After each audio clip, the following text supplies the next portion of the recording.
guys both hold joint appointments?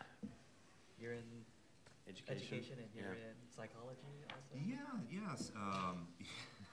Although my appointment is almost more in name at this point. It's a couple of research projects that we're pursuing Okay, great, thank you. that haven't quite taken off yet. So, kind of the waiting period, trying to time it for grant submissions. And Are you doing NSF or NIH grants? Yeah, well, that's the idea. We'll see how that goes. So. I don't miss those days. It's so a very much different work, model, right? Yeah. And writing for like an R01 is very different than writing a law review article. Yeah, no. So I love the intellectual aspect. Like, isn't this a great idea? Shouldn't we test this? Right. And then it's like, oh wait, Here's the trick. Whenever we filed an R01, like 80% of the work was already done. Like we had articles lined up, we had the experiments done, we were just trying to get the money.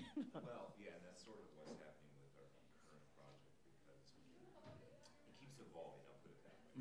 It keeps evolving, and so we keep tweaking it a little bit. Right. Get Have you ever done a study group too? No. Okay. So those are brutal. Like, yeah, the main question is, well, can you get this done? And that's why we had everything halfway done already, more than halfway done. It was like, well. Now, have you ever used, it's a tool by, I think it's via Amazon still, Mechanical Turk. Yep. Yeah. I have not, but I know what it is. It's who does a lot of Mechanical Turk work? Yeah, it's the guy who moved to Northwestern. yes, David Schwartz. David Schwartz. Yes, Yeah. exactly. That's I was like, I know he uses that a lot. Yeah. Hey, I had some papers to submit. I was like, do you know who I give these to? Which papers? Like this thing. Lisa Bricconi. Or you can just give them to me. I'll submit it for you. There you go. Thank you. I don't know these. I sent mine to Nina, and she does have that. Okay. Good. Yeah, I just gave mine to a law review student. I don't know if that works. She is not. She had a family illness, unfortunately, and wasn't able to make it. Oh.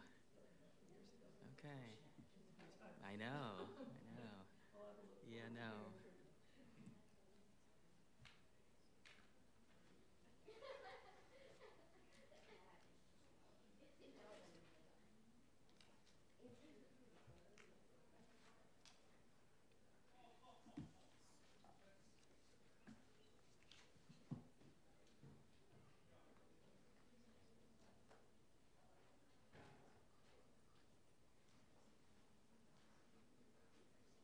So in the back, are those judges? Or Yeah. So these are all jurist. WVU ties?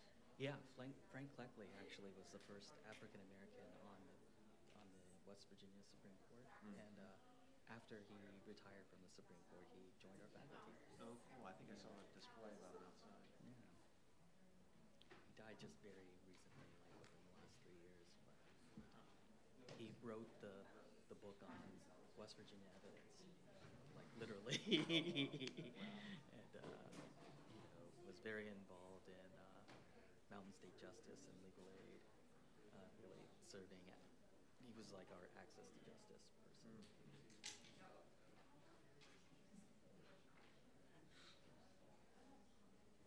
The other guys, I don't know.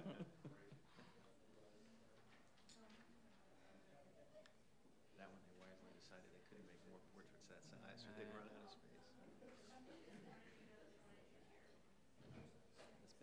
It's been a busy week for us. We just had the Fourth Circuit here.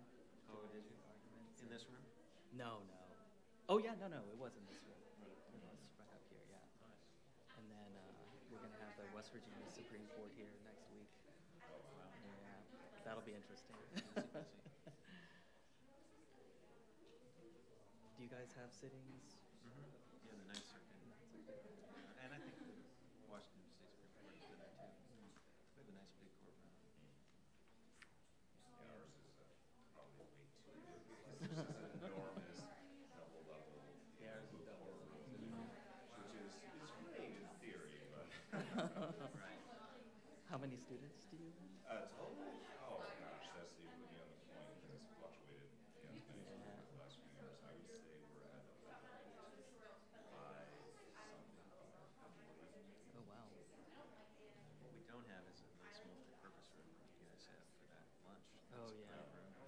that was a new addition. That used to be just a courtyard. We need something like that. Yeah, we were holding so many events at our event center downtown. Yeah.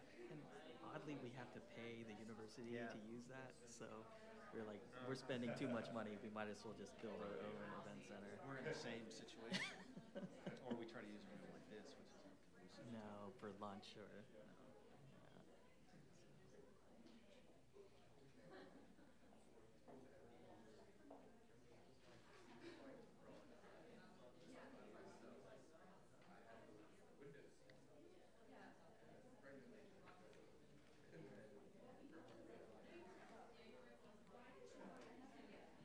And you don't have like PowerPoint or anything Nope. that you need. Okay, good. I just have some random thoughts and comments. Good. No, like we're gonna make this super casual.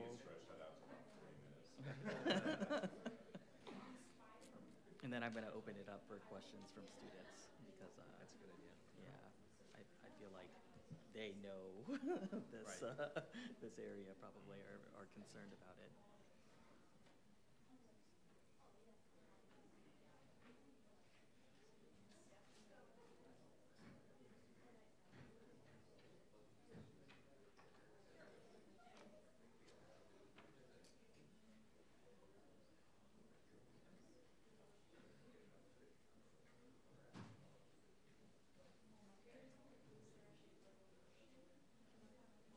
You can moderate too. You can double duty. I do. I do. And I don't. Yeah, it should. I unfortunately don't know very much about mental health issues in law school. I've been trying to do some reading and bone up on it. But Laura Rothstein is actually, she's an expert and she's written a lot on it.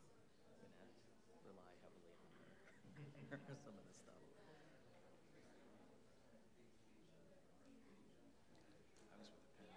I was with her on the Penguins. I mean, she's very good to rely on.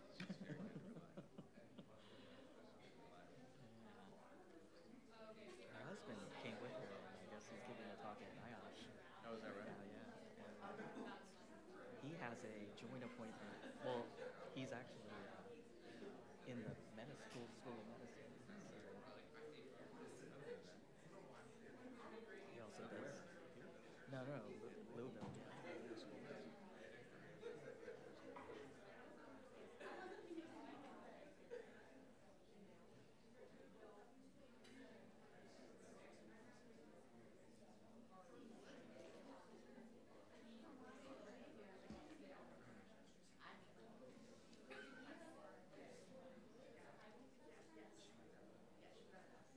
Hey, Hannah.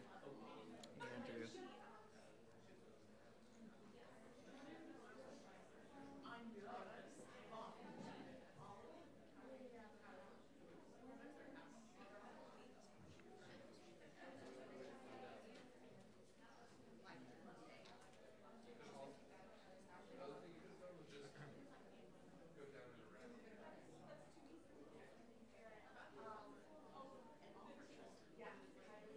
Do we have a break between these two panels, or do they go back to back? Back to back.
Oh, Farrell, just right in the other room.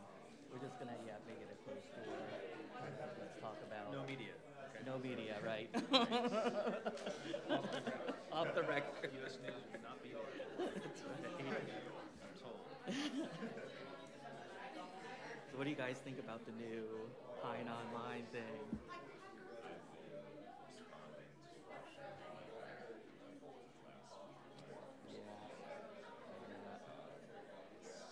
It's gonna, yeah. I think it's great. We need another way to rank and sort ourselves. Lawyers love lists, right? Yeah, top tens. Have you read the lighter report one? No. So the Hein one is based a lot on the lighter kind of rankings, but there's so many things that are wrong with it. I saw somebody the other day touting SSRN. I'm like, Yeah, I could go down there you know, my work a yeah, lot. I'll use the the Amazon Turk thing. Right. Exactly. Start 5 downloading. cents for me. Download. I like that. I like that. History will go down. I'm a scholar. 2 cents for every click. That's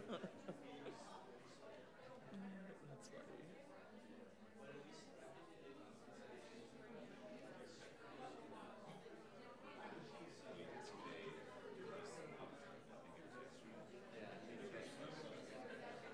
Well, I mean, one of the broader critiques, which, you know, a lot of my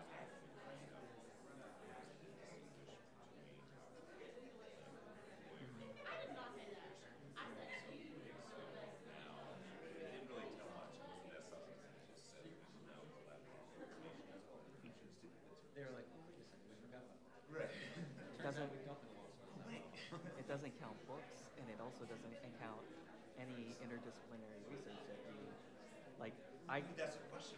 I mean, do we know that?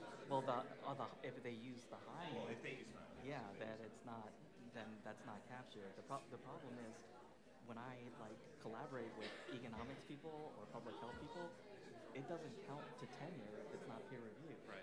And so Right. I can't publish in those journals. Isn't this just a way to help prop up something like Hein? Because I'm sure they're getting nice royalty elements. I'm sure. Yeah. It's like,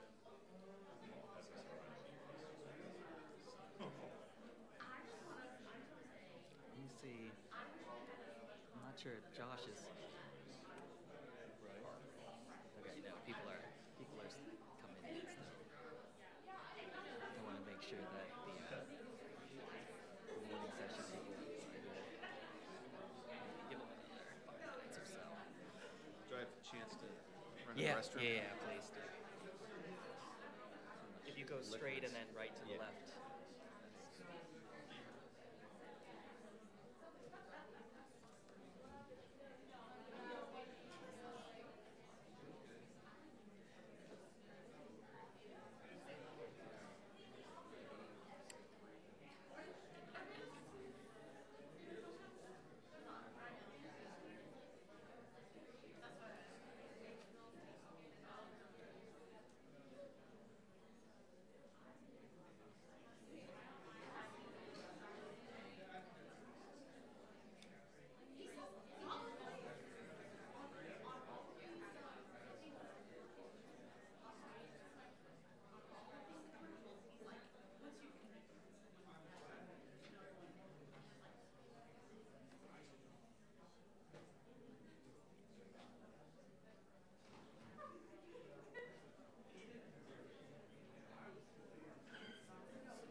All right, why don't we go ahead and get started? I'm going to start off by introducing our panelists. And originally, when I wrote this talk, I said I would keep it brief, but we've actually lost one of our panelists.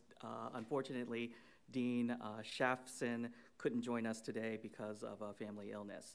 What does that mean? That means that I get to do a longer introduction, right? Okay, so I was going to say we're here on this second month, on the 22nd day of the year, 2/22. That's probably enough twos for the day, right? So, yes, that was a two joke, and I find that it helps to explain the joke 2 or 3 times to really get it through, right? All right, so I'd like to introduce first Dean Sundquist. He's the Director of Faculty and Research and Scholarship at Albany Law School. He's a leading national scholar on the issues of technology, race, and innovation. Dean Sundquist straddles 2 fields. He has a joint appointment with both law and psychology. He received his BA from Carleton College and his JD from Georgetown University. Dean Brooksby is the dean at Gonzaga University School of Law. Appropriately for this conference, he straddles both law and education. He holds a joint appointment in both the College of Law and the College of Education. He's the co-author of the 6th edition of the Law of Higher Education. He has an AB from William and Mary. He has a JD, a Master's of Education in Social Foundations of Education, and a PhD in Higher Education, all from the University of Virginia. My goodness. So I have a quote from Oliver Wendell Holmes, which says, 3 generations of law degrees is enough. I modified that quote for my own purposes. And just to quickly introduce myself, I'm Professor Tu, the Associate Dean for Faculty Research and Development. I also straddle 2 disciplines, my first love being biochemistry and my evil mistress being the law. All right, so like Dean Brooksby, I write in the area of in the area of intellectual property, and like Dean Sundquist, I also do or try to pursue grant-funded interdisciplinary research. It's interesting that between the 3 of us, we have 10 degrees and over 30 years of, I think, postgraduate education. So if nothing else, we know something about being a student. So I guess I wanted to start this panel off by painting a picture for you guys. And we're going to do things a little bit differently from the morning sessions because I think a lot of people in the audience are law students, so I want you guys to really interact with the panelists. So I'm going to open it up for questions towards the end, and I hope we get a lot of questions from students. I'm going to paint a picture for you guys, a picture that I'm very familiar with because it's my own story. When I entered the profession right out of law school, I joined a top 200 law firm that was the top law firm for prosecuting and litigating biotechnology patents. With my newly minted law degree, I was feeling pretty good about myself. The starting hourly rate that my firm billed me out at was $350 an hour. And at my first assignment, at the first week of work, I was given what was called a restriction requirement. This is a patent law term. And it's basically saying, you got 2 inventions here, pick one. Because we're only tasked with, you paid us 1 fee, we're only going to examine 1 invention. And I got this sheet of paper, and I was like, this was my oh shit moment, right? I said, oh shit, my God, what have I done? Because I have no idea how to respond to this thing. So that, and I realized, for the first time in my life, I've only seen 1 patent ever, and it was copied into my casebook. And at that moment, I realized, I definitely wouldn't pay me $350 an hour to do this kind of stuff. So what did I do? I looked at, more than half a dozen restriction requirement responses from our internal document search, and I wrote this brilliant 6-page response to the restriction requirement that explained the 17 reasons why the examiner was wrong and why we should not have to we shouldn't have to choose between these 2 inventions. A few weeks went by, and I looked at what the partner actually filed, and it was, "We choose invention number 1, period." Signed off. So I look back at my first few months, and it took me hours to complete tasks that should have taken me minutes. I lived in fear that I was going to mess things up for my client. I lived in fear that I would mess things up for my job and myself. I was told not to cut my time, so I didn't. I'm sure my supervisor cut most of my time, so that 6-hour document probably was what we call a .2, which is 12 minutes, right? However, this was an exciting time in my life, and I learned so much on the job. In a firm of over 1,500 lawyers, I was told that I recorded the most hours. But with that said, I wasn't even in the top 100 for billable hours. So bottom line, I was not practice ready, and I don't think this is an uncommon story for a lot of our students. So legal education has really become too expensive in time and money for anyone to accept the proposition that law school quality is just simply a function of test scores and the students we admit. We say that our job as academics are to teach students how to think like a lawyer, but that's not enough in this economy. We have to teach students how to act like a lawyer, how to write like a lawyer, how to litigate like a lawyer, how to practice like a lawyer, all this while also trying to teach students how to build a client base like a lawyer, how to become a rainmaker like a lawyer, and how to succeed as a lawyer. I will tell you, this is an impossible task to do in 3 years. However, to justify our current price tag, a law degree needs to be a transformative educational experience that confers both personal and professional benefits to the students and positive external benefits to society in the form of more capable leaders and problem solvers. So the real question is, how do we pick and choose those areas that give us the most bang for our buck? So the question that I pose to our panelists is threefold. One, in a world where we still bill by the hour, which is one that rewards inefficiency, and in a world where firms don't want to train their young associates, mainly because their billing rates are too high, how do we as legal educators address some of these issues? All right, so the threefold question is, one, how do we define the problem of practice-ready lawyers? What is the problem? What is the scope of the problem? And what is outside the scope of what law school should do? Help me determine what the scope of what practice-ready means. What are the most so that's the first element. The second element is what is the most common issues that you see as far as failures by law schools to create practice-ready lawyers? And then third, what do you think some of these solutions might look like to creating practice-ready lawyers? I'm going to pass. Okay. All right. So why don't we start with Christian then? Okay. Well, I was just kidding. Yeah. Now, I was writing all three questions down, as any good student would. So how do we define practice readiness? That is a fairly controversial issue in some ways.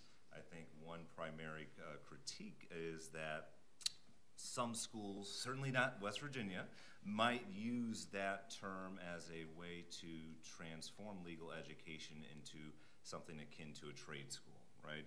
Vocational learning and the like. Obviously, there are many counters that we're trying to abide by ABA guidelines. We're trying to follow broader structural forces in providing more practical value to students. And so my conception of practice ready is more aligned with figuring out what we can do to help students become profession ready in a rapidly changing legal landscape, right? And so I'm going to echo some of the comments made by Governor Wise in his remarks. We need to think about what students need to learn moving forward for the next 5 years, for the next 10 years, for the next 20 years. And so, at least from my perspective, we need to not only expose students to those very important practical skills, which hopefully many of you are taking advantage of a clinic offered here, or externships, or internships, or other experiential opportunities, but also identify what we can be doing better to help students become lifelong learners of the law and stewards of the law generally. So it's good to be back in Steelers country. I used to live in Pittsburgh, Steelers. I'm out west now where they don't root for them. I think Professor Tu's comments to open this panel were instructive because I had a very similar experience. My practice background, starting out of law school, was at a large firm, McGuire Woods, and I remember writing down my time, and my boss came in early on and said, what is this? I said, well, that's my time entry. And we had never discussed time entry in law school, okay? And I had written something like, point 2, search endlessly for case law that supports clients' facts. Couldn't find it, kept searching, something like that. And he said, whatever you put here goes presumptively on the client's bill. You know that, right? Unless someone like me catches it. And I said, no, I didn't know that. Where would I have learned that? Law school, presumably. And, that's just one example of the day in, day out kind of skills that lawyers need that I think law schools historically have not done a very good job of teaching. And again, we should preface our comments. We're, of course, not talking about our law schools or this law school. We're talking about law schools generally, those hypothetical all the other entities.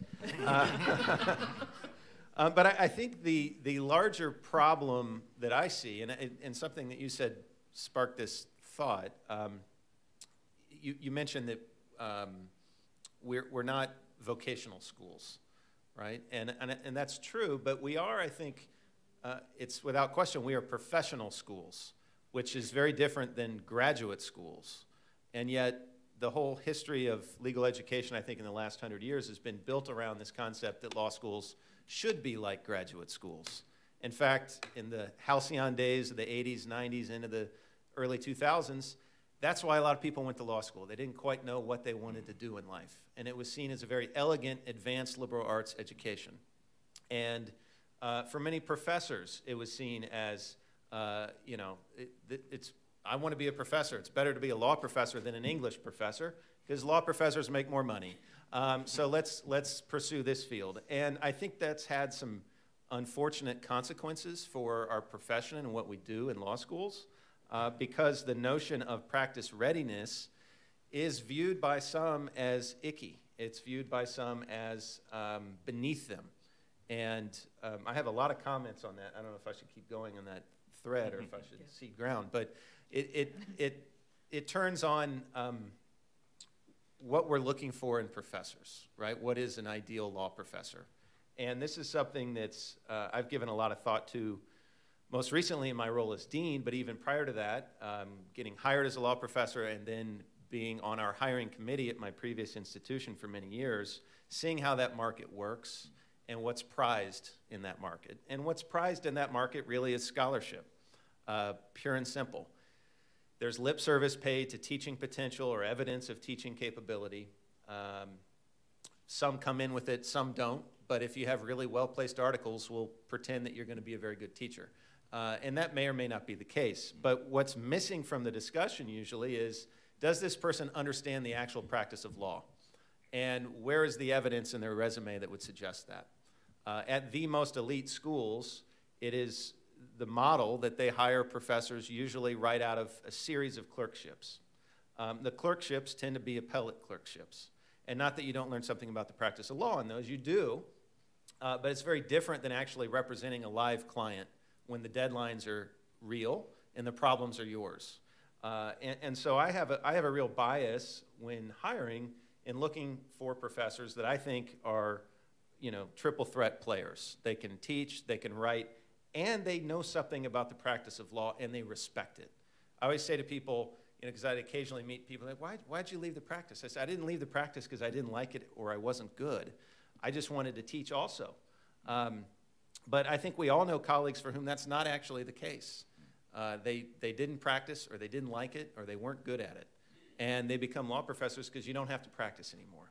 But yet we are a professional school, and I think we should own up to the fact that we are not training future law professors by and large. We're not training people to go on to teach. We're training them to go out and practice.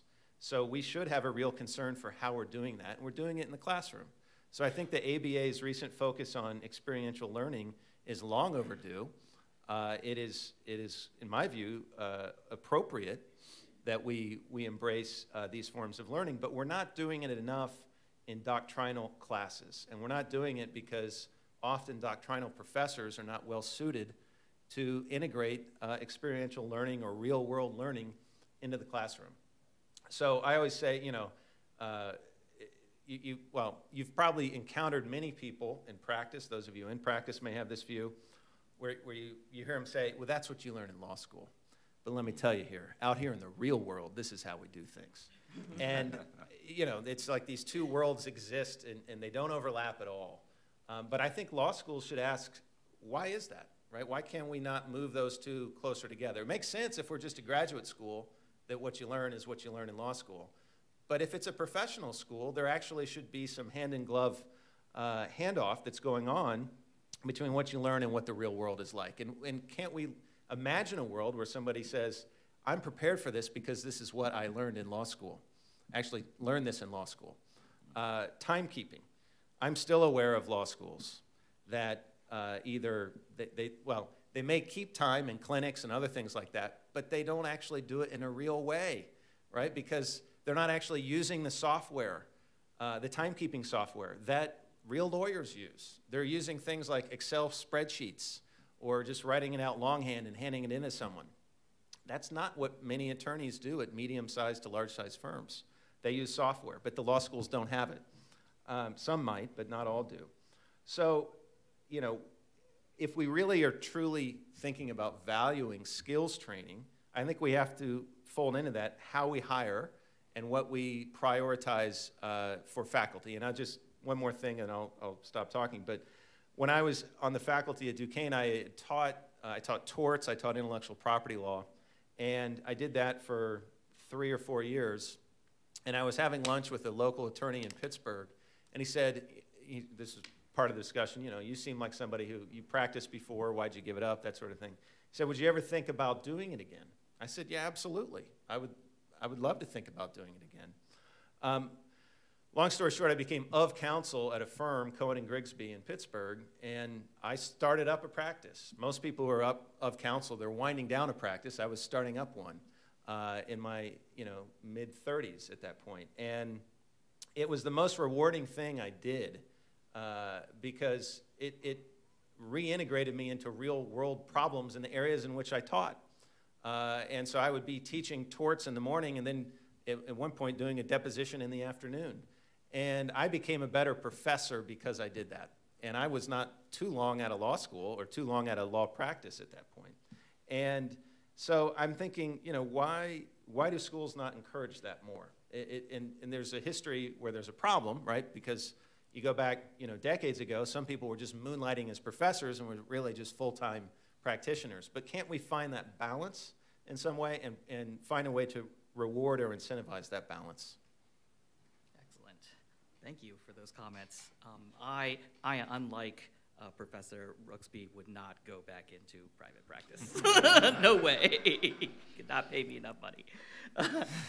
Dean Sundquist, could you comment also on kind of what you see as the main problems with creating practice-ready lawyers and how we might be a little bit better positioned to try to address some of those problems? Right. I mean, that's a huge issue and a huge question, and I think many people here would have different viewpoints.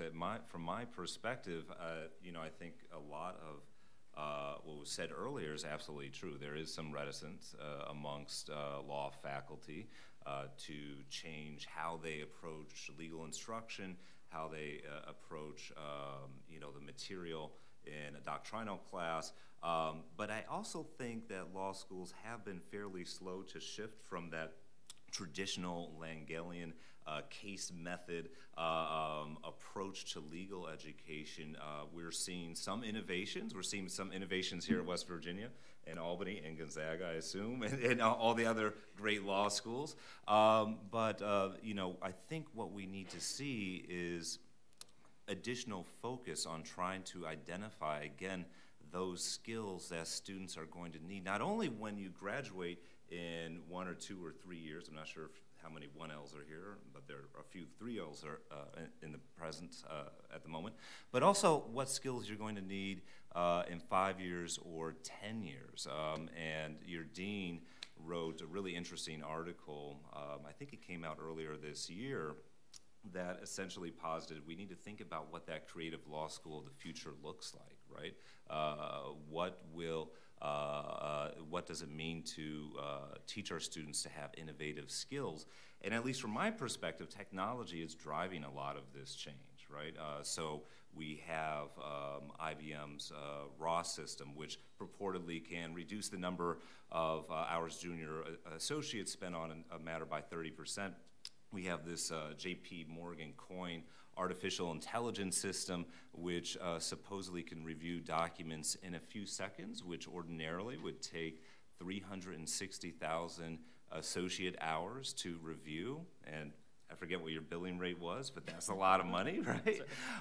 And so many other transformations in the legal industry right now that are driven by technology. So even though I think it is critical to retain some aspects of what we have been doing historically in terms of teaching the law, you need to learn legal basics and so forth. I do think this new legal model moving forward needs to be based on critical analysis, on interdisciplinary creative problem solving, on innovation, on emotive client-based lawyering, where a focus is placed on your emotional intelligence. In other words, those skills, those attributes that will not be easily displaced by artificial technologies of the future. I couldn't agree with that more.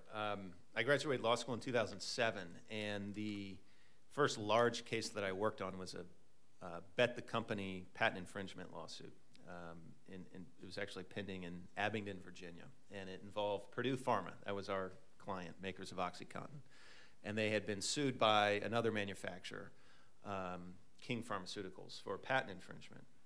And I was the lead associate, junior associate on the case. My partner was the partner in charge. And document review and production was a big part of the case. Each side produced over 1 million pages of documents in that lawsuit.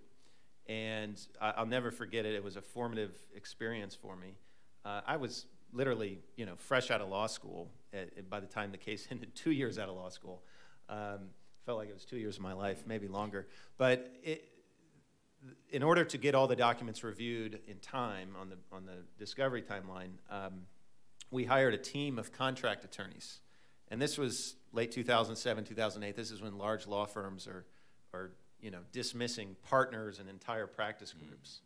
And we had, at one point, 70 contract attorneys that I was overseeing reviewing documents, and I was reviewing documents as well, mostly just hot docs, which is not as exciting as it sounds. But I went to New York City to train these contract attorneys, and many were 7th, 8th year associates from Skadden and all these big, large law firms. And they had gone to places like Harvard and Yale, and now they were getting paid by the hour to review documents, and they weren't happy. And I was shaking in my booties because I was this junior attorney, and I had to go up there and train them in what they should be looking for. And I remember the in-house IT, information technology professional at Purdue Pharma said to me, and he said, you lawyers, you're going to be out of jobs soon. I go, what do you mean? And he said, there's something that you think is special when attorneys' eyeballs look at documents, like something special happens. And I go, what do you mean? He said, we could have a machine do this. And it's not going to be too soon in the future where machines really will do this. And then now what are these 70, 80 attorneys going to do? And I thought, well, you may be right, but I can't solve that problem at the moment. And I think back now, and I talk to people in large law firms, and they're not hiring, teams of contract review attorneys. And in some cases, it's because, production parameters have changed, I think appropriately so there's not the same volume of material. But also, it's unavoidable that there's technology that can do this better, more efficiently than attorneys. So I think your point is well taken. We have to get out ahead of that curve in focusing on what is our unique province in legal education. It's not teaching people how to review documents. It's communication and expression, I think, are fundamental to what we do. Analysis is part of that. That's where we can beat the machines. And how do we model that? How do we focus on that in legal education in all that we do? I don't know that we're there yet. And I think there's some lost opportunities. I am struck, I've talked to students sometimes in their second, third years of law school, and they say something to the effect of, I don't really like to write that much.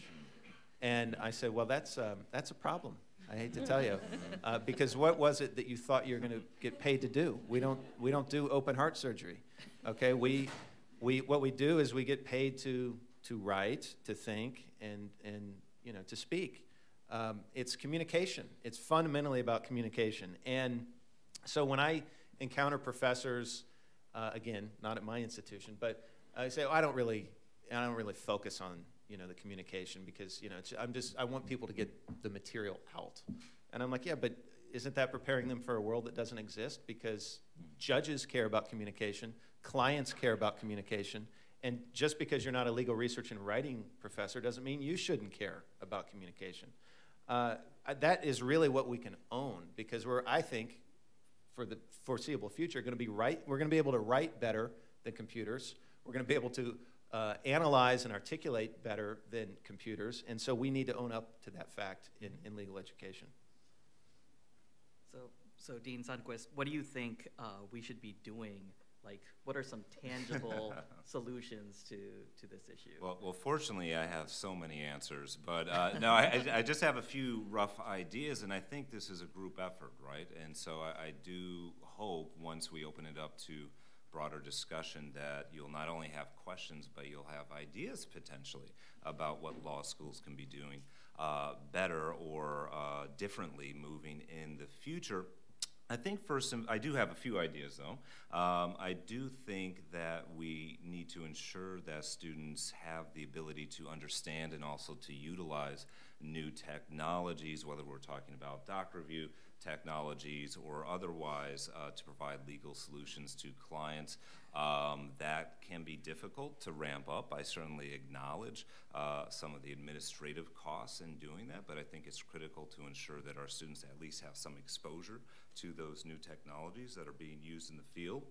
I think it's also important to stress that students need to understand how legal information is being compiled and sorted and interpreted by these new technologies that are still very much subject to coding biases, perhaps unintended, but biases nonetheless. You think about, I'm not sure how many of you here have experience in coding at all, probably not many, otherwise you wouldn't be here, right? But it's a fairly simple concept. Let's take the example of, let's say a judge wanted assistance with figuring out how to employ sentencing guidelines, and they want to take account of the possibility of that the defendant might reoffend sometime in the future. So what factors would you code, so to speak, in that software program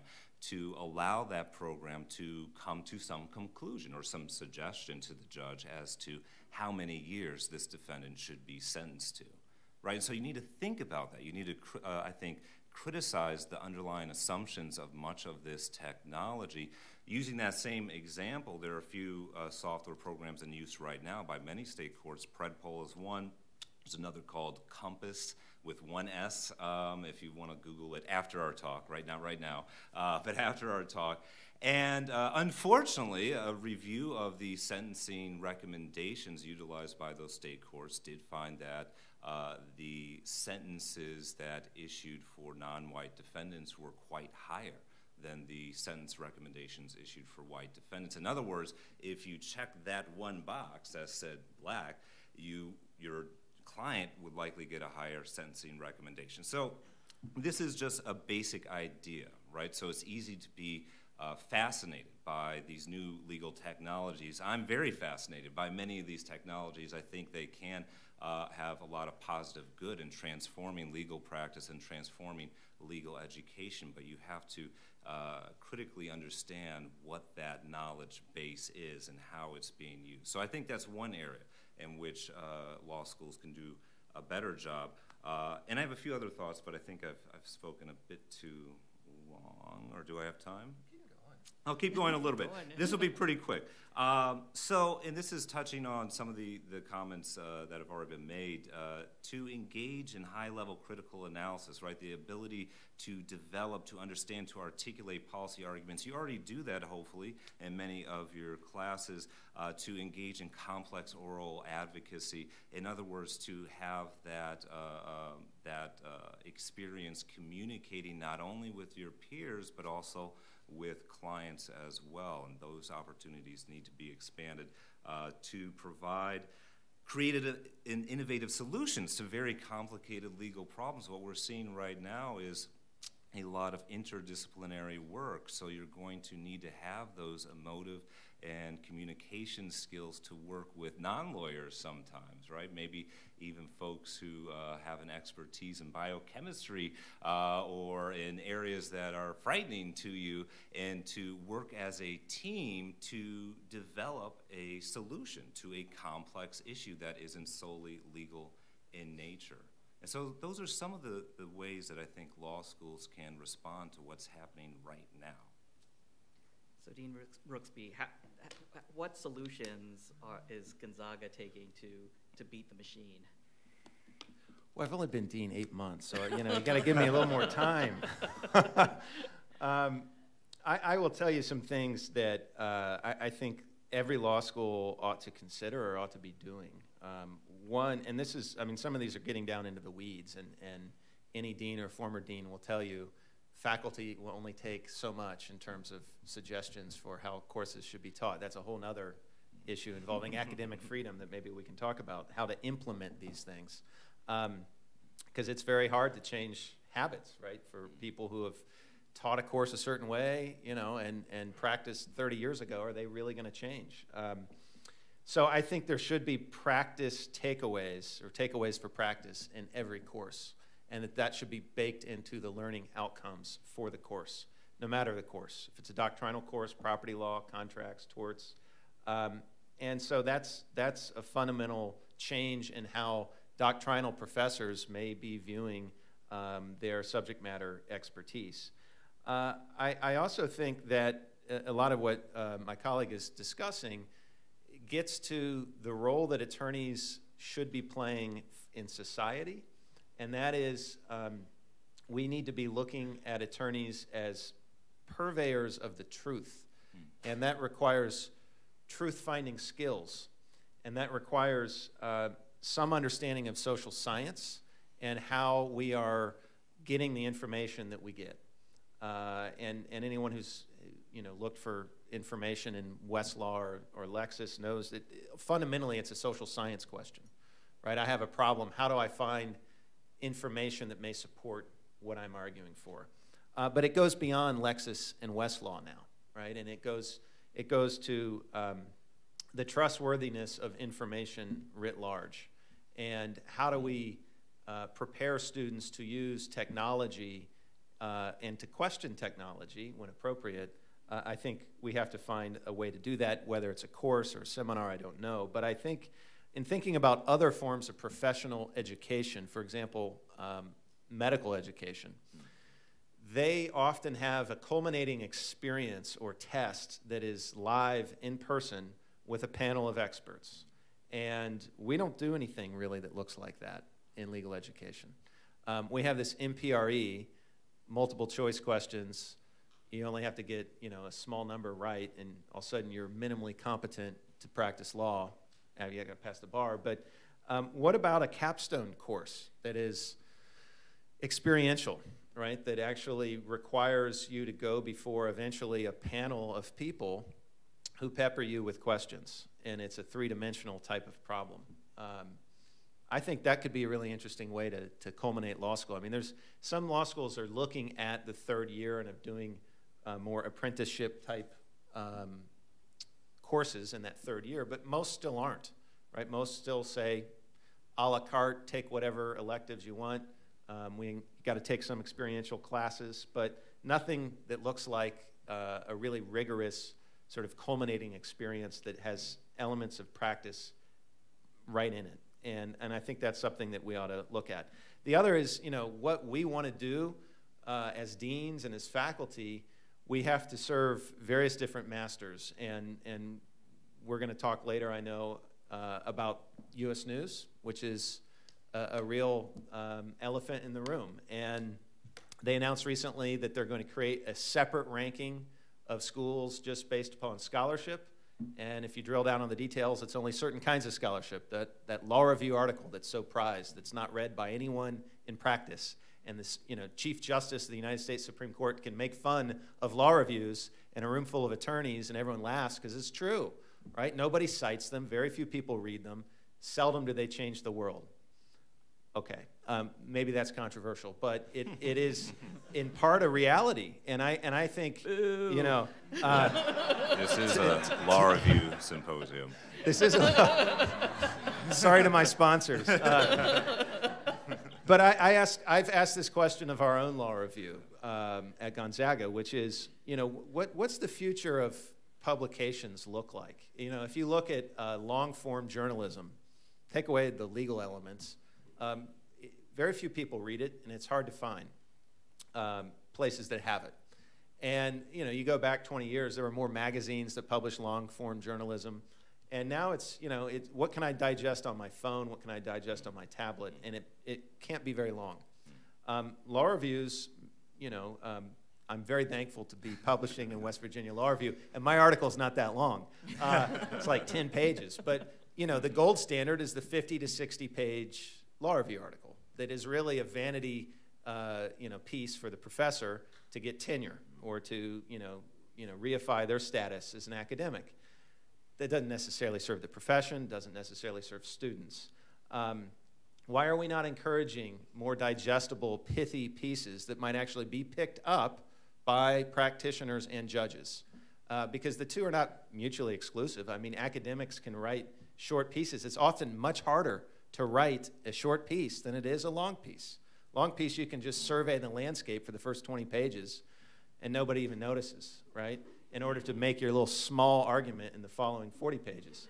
Well, what if you try to condense all that into like 5 pages? And what if a law review made it known that was what they were publishing, that's what they were seeking? And some are doing it in form of online blogs and that sort of thing. But I think we have to look at the sacred cows in legal academia and say, who are they serving, right? Is this serving the interest of practice readiness? Maybe in some cases, sure, if it's, but even those articles that are a survey of the law that could be useful, actually, those are not the ones that our peers at law schools find exciting, right? Those are not the ones that are going to get prized in a promotion and tenure review. They want to see an argument that it deals with a very small area of the law or a big area of the law, but they want to see a novel argument. And sometimes these novel arguments are never going to get implemented. And we sit around at academic conferences, and we all know that, and we just talk about them anyway. I think I'm getting controversial, but you wonder, right? Like if you look at other publications, like in medicine, for example, JAMA, their journal, Journal of the American Medical Association, it actually publishes, research that people can use. What's our equivalent for practicing attorneys? Is it a law review? I don't know. I'm not aware of one that has that as its sole mission. Is it the ABA Journal? Certainly not. That's a short news snippet type magazine. So where can academics make their contribution to the profession, I think, is an interesting question that we need to investigate. Well, I'm going to briefly talk about what we're doing here at WVU as far as like tangible, concrete ideas and movements towards making our students practice ready. And then I want to open it up for questions. We're focusing on clinical and externship experiences. Our goal is to offer any student who wants that kind of experience at least the opportunity to participate in a clinic or externship. We're all doing that. Come on. I think the best way to learn how to practice law is to practice law, right? So this is probably, and our clinic experience has grown quite a bit in the last 5 years. We went from having 3 clinics to I think we have 9 different types of clinics now. We focus on simulation courses. So actually we have a business transaction drafting. I teach a patent prosecution course where we actually go through taking an invention from talking to the inventor. We do the client simulations to going through the writing a specification, writing claims to actually I pretend to be the PTO and we go through this process of how do you get a patent. So I think we're trying to focus a little bit more on that. We have an initiative to try to look at how the law interacts. So in my property course, I've teamed up with the Ledge-Reg professor and also legal writing, and we're going to try to make it more holistic so that you can see that law doesn't really work in a vacuum. It's, you know, when we do law cases from a casebook, they've been culled to one issue. That's not how the law works. So usually, you know, torts touches on crim law, touches on civil procedure, touches on constitutional law issues. You need to know how this stuff works in real life. So trying to link all of these things together, it's not easy actually to try to give that kind of experience. Moot courts, right?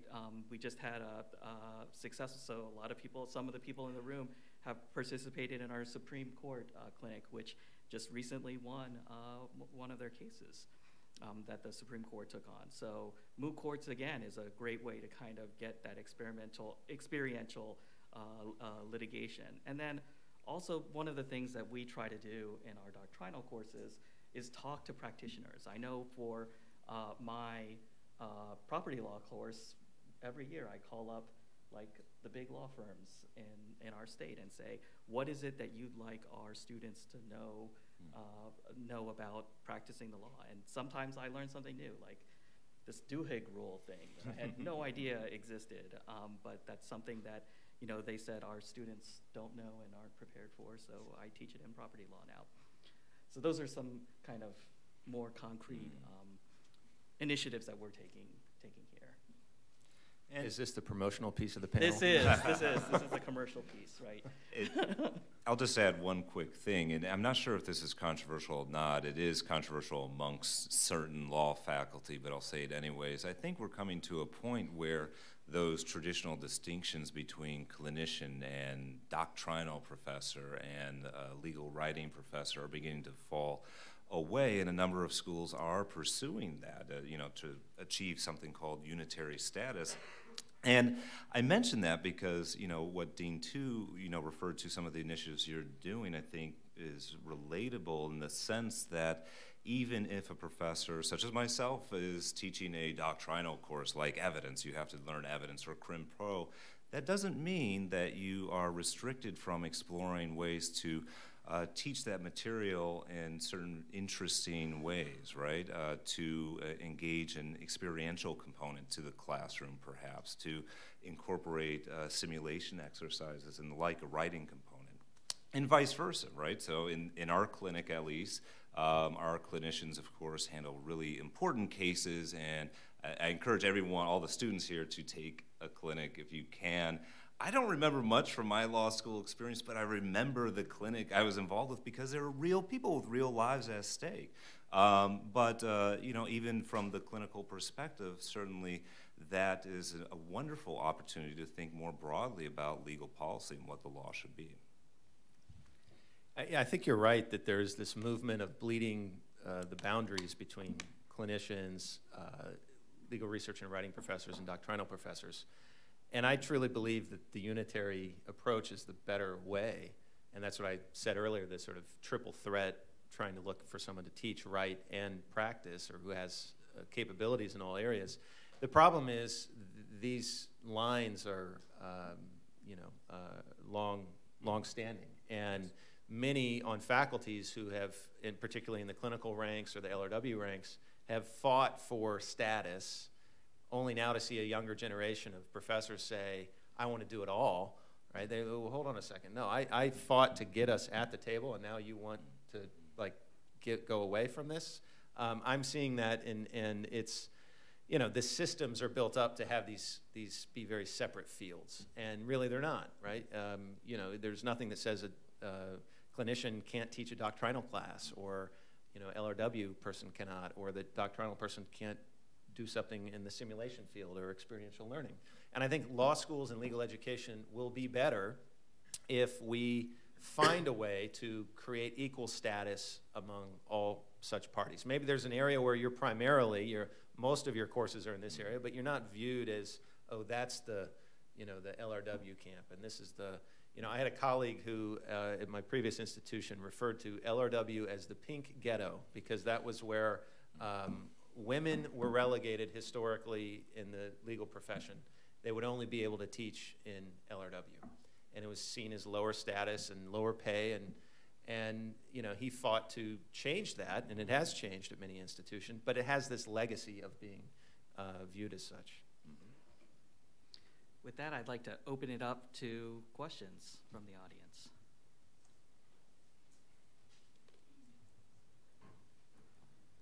Stephen and then Kelly. So earlier you were discussing the MPRE. Do you all believe that the bar exam prevents law schools from really focusing on practice-ready students, and that the diploma privilege at certain states, and West Virginia being one of them, would actually enable law schools to focus more on their students being practice-ready?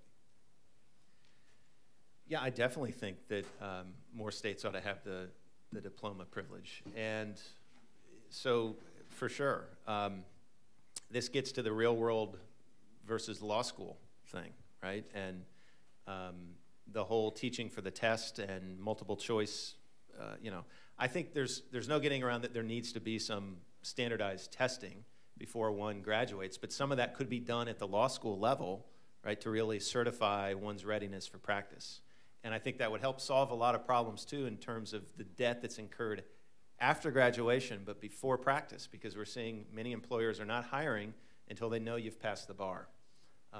If we could move that to actually align in some ways with graduation from law school, I think that'd be wonderful. Right. So I would just echo that and say, when you're up in front of a judge, he's not going to give you a multiple choice quiz on why you think you may be right or wrong. I do note that I was talking to Kelly Testy yesterday, and they're thinking about using a different model, right, for the bar, which is actually parallel to the medical system, where it's a stage-wise thing, where in your first year you would take the first part of the bar, and it would go over the doctrinal classes, but also maybe is more theoretical in that that's how we teach our doctrinal classes. And then later on, as you get more specialized, then that may be tested in a very different way. And I'd love to hear from Kelly about how you might go about doing that. But to me, that's a much better way. It's much more rational, and it also allows you to specialize, right? So you can, just as in medicine, where, you know, if you're internal medicine, that your test is going to look very different than if you are a dermatologist, right? So maybe if I'm going to go into patent practice, that should look very different from patent practice on the transactional side. That's going to look very different from if I want to go into litigation or constitutional litigation. Did you have any comments on that, Christian? No, I just absolutely agree. I mean, the only thing I would add is certain aspects of the current bar do have the potential to distort the learning experience, right? I mean, for my students at least, I'm not interested in your ability to memorize a black letter legal principle that you glean from a case. I'm interested in how you can analyze the broader issue at stake, but I absolutely agree. So I'd be happy to talk about the bar exam, but I really came down here to defend the law review. Okay, I like that. So what I wanted to suggest is that I actually love your conversation, and the idea of a medical model, whether for bar exams or for the way we think about faculty, I think has a lot of promise. So if you think about doctors, they're in teaching hospitals, they're practicing medicine, they're teaching students, they're doing serious research, discovery, and making great contributions in scholarship. So there really isn't any reason why a law faculty member couldn't be more in that model. But I do think that there's a really significant role still for scholarship because, you know, when I speak to a lot of lawyers and practitioners, there's often not time to think about some of the big issues that one needs to think about. So I don't think the problem is in scholarship itself. It's more to me about the quality of scholarship and the lack of, in many examples, answering questions that really need to be answered and that would really help advance law and thinking. But I do want to remind us all that one of the things that does happen in scholarship that I think is so important is that it's often where law starts. So it isn't every article, but there's some really significant ones. You know, you think about Brown versus Board of Education. Some of that thinking started in law review articles. You think about Catherine McKinnon and the tort that became sexual harassment. That started in a law review article. So, but I do think there's a great way we can bridge some of this. And then finally, I would just say that one of the real conundrums I see, and I'd love to hear your comment on, is when you talk about skills education, law graduates do so many different things. How do you address skills education in the context of a student body that might go into technology, healthcare, law practice, entrepreneurship? What skills matter? So if I may comment on both of those. I agree with you on the scholarship comment. I think what I'm getting at is there's an empirical issue, which is we have something like 900 law journals that seek to publish one or more times a year, in some cases 3 or 4, and each issue 4 to 6 articles. And a lot of this stuff is frankly garbage. And so it's not really difficult to publish in a law review or a law journal. It's a preordained conclusion. You will get published somewhere. The bigger question is what's quality and what's not. And I think, frankly, some journals ought to close or merge, and that's not happening, right? We are at law school saying, oh, come here because we have 20 specialty journals, right? But if you actually peel back the layers, some of those specialty journals should be a blog. They should be merged with another school's specialty journal in that area. They shouldn't all be worshiping a 1990s sort of model of if we build a journal, then therefore we're doing good work in this area, because that's not really true in many cases. On to the skills question. I think that there are certain skills that transcend practice area that law schools ought to be teaching, and most are not. And those are leadership skills and business skills. And I think one needs some mixture of both, whether you're going to be a public defender or work for, Skadden, and everything in between. And I'm not setting those on some value scale, but just in terms of what those practice environments look like. Leadership is key. And I think law schools draw leaders naturally, but not everyone has natural leadership tendencies or qualities, and yet it is a skill that can be acquired. And I think the quicker one becomes familiar with what leadership entails and embraces it, the better they will do whatever their walk in law, whatever their particular field. Business skills also, right? So some of what we're talking about, I think there's no getting around that lawyers today and into tomorrow are going to have to be entrepreneurial. They're going to have to know how to develop clients, retain clients, keep bosses happy, run a practice. Maybe, I think more than ever before, we're seeing some lawyers, their first job is hanging a shingle. And I've had students say to me, I've learned nothing in law school that prepares me to run my own practice, which is what I'm going to be doing. And so I think law schools need to own up to those skills and teach them in some concerted way. Right. I would echo what Dean Rooksby had said. I also agree with you about, I'm biased, but I agree that the law scholarship, theoretical law scholarship is really important. And I'll go back again to my first love, which is biochemistry, and tell you the story about Earl Sutherland, who his research was understanding why some rats are able to open their eyes 2 or 3 days earlier than other rats. And he isolated this factor called epidermal growth factor. And when he puts it on the eyes of rats, they open up 3 or 4 days earlier. What kind of research is that, right? Well, it's the foundation of all cancer research now. This is signal transduction and how cancers are able to grow kind of out of control. We would have never gotten any of that if we didn't have basic research. Later on, he went to win a Nobel Prize for this discovery.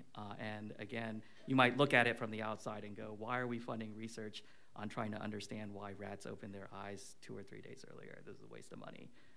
But, you know, in the end, it really did change the way we think about cancer cell biology. Isabella? Hi, thank you so much for being here today, first of all. My question is about how do you incentivize law schools to move toward change, to incorporate experiential learning into the curriculum? Do you see that as something that could potentially come from the top down, such as the ABA requiring experiential learning benchmarks throughout legal education? Or do you have any other ideas about how that could maybe be incorporated to push towards change in the future? I just want to take a sorry. stab Yeah, at go this. ahead. I think that it's happening with employers, right? If we can't employ our graduates, we're not going to be in business for very much longer. So I think it whether we like it or not, is coming top down, right? Because we need to find our graduates jobs. I think that's coming outside in. I think top down is the ABA, as you mentioned, and I would hesitate to suggest that we need enhanced ABA oversights. I think one could question, this is a topic for a different panel, but what should be the ABA's role in regulating legal education? And are there other entities or organizations that would do it more effectively? I'll stop there. Yeah, I mean, that's a great question, and certainly, you know, there are many ways to approach this, but one way, at least that I've been exploring at my own school, is about changing the institutional culture the best you can, right? To obtaining buy-in, to obtaining, you know, broader consensus among the faculty, but also the students, trustee members if they exist, alums, and so forth, that this is something worth valuing, right? It's worth it to redo your class lecture notes for evidence because you want to incorporate a novel experiential component, and that's a process. But you know, I think, you know, as law schools have been trying to find innovative ways to respond to changes in legal practice, there is increased willingness to explore new ways of teaching. May I just say one thing? What we're really talking about, I think, here is change, and what is an organization's receptivity to change. And often it's the case that it's the ones that have the most to lose that are most motivated, right? So you're seeing some innovative things from some schools that are, frankly, at risk of going out of business. And for other schools that are comfortable, the need to change seems less apparent, and the potential effects might give them some pause, because they say, well, we're already okay, so let's just keep being okay. It's worked for this long, it'll continue working. Hi there, thank you guys so much for coming and really talking to us about these practical experiences. I was curious if you guys could speak on maybe distinguishing between opportunities for those who are interested in litigation, but also those who are interested in more transactional opportunities in terms of practical experience. So I'm really glad you mentioned that, because I think this goes to, again, how legal education doesn't change. If you actually look at most law schools' curriculum, it is a litigation-focused curriculum, and it privileges litigation. It presumes the highest and best use of an attorney is litigating in court. And of course, the reality is most people aren't litigators. Most cases do not go to trial. Most cases settle. And so we're not teaching in law schools often the transactional skills or, frankly, the mediation skills and the other types of restorative justice type skills that really attorneys need to be trained in doing. And it comes down to communicating.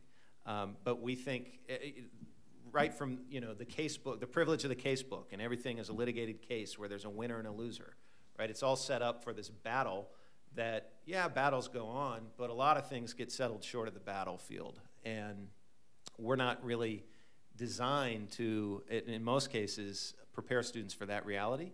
It comes down to changing courses, right? Changing the whole setup of the curriculum. Right. You know what the cases get litigated? It's when the transactional people F it up, right? I don't have much to add to that, but as Jordan knows from an earlier discussion, it's hard to predict what your career is going to look like, I think especially now. And I started off thinking I was going to be a transactional attorney. It sounds so interesting and, you know, like cosmopolitan, you know. And I actually, nothing against those folks who do that sort of work in the room, but I couldn't stand the work. And so I tried, you know, my hand at a few different things, and eventually I went into litigation and IP and so forth. But that's to say, I think law school can provide you with a general you know, background of skills and experiences that hopefully you'll be able to utilize moving forward in your career. Thank you. Hello, I hate to upset anyone by using this word that begins with an F, but finals. I was curious as to whether or not you think that traditional finals and that process actually prepares you to be practice ready, and if you could comment a little bit more about maybe the future of finals as well. I think it prepares you to be bar ready. And I don't love finals, but so long as the bar exam continues to be a 2-day closed note endurance effort, I think there is something to be said for a high stakes finals type period. And I say that as someone who taught torts. I didn't love that fact. I didn't like the forced sorting that goes on. But that is what the bar exam is currently consists of. So I do think it serves a purpose.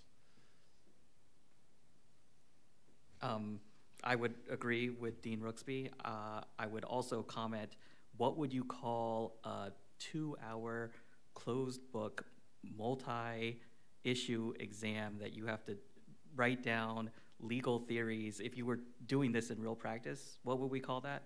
Malpractice, right? So this is fairly artificial. In real practice, you would have resources available to you. You would have to do your research. You'd have to spend more than 3 or 4 hours on this kind of stuff. But with that said, this is the way our bar is set up. So does it make you practice ready? Well, kind of, I guess. It lets you at least spot the issues kind of very quickly. Would I want a lawyer to counsel me with just that kind of preparation? No way. No way. And I agree. I mean, you know, I think there is some bar-related value to midterms and finals, although you also have flexibility in how you evaluate a student's grade, especially in certain non-bar courses. So one course that I teach is immigration, and we essentially, or I use, a capstone exercise at the end to evaluate a student's understanding of the material and ability to apply that material to a set of facts. And so it's a mock removal hearing, deportation hearing. We involve actual actors to serve as witnesses. There's witness examination. They have to handle documents and so forth. I'll stop there. But some courses do have the luxury of experimenting with different ways to evaluate student performance. Hi, thanks for coming. Maybe one last question here, because I'm looking at the time. Okay. So in this desire to inject practicality into like our doctrinal courses, do you foresee any changes to, you know, most schools having the same near the same curriculum for the first-year students in an effort to, like, if a student comes in knowing they want to practice something business-related, maybe not having them take a criminal course and studying that separately for the bar exam?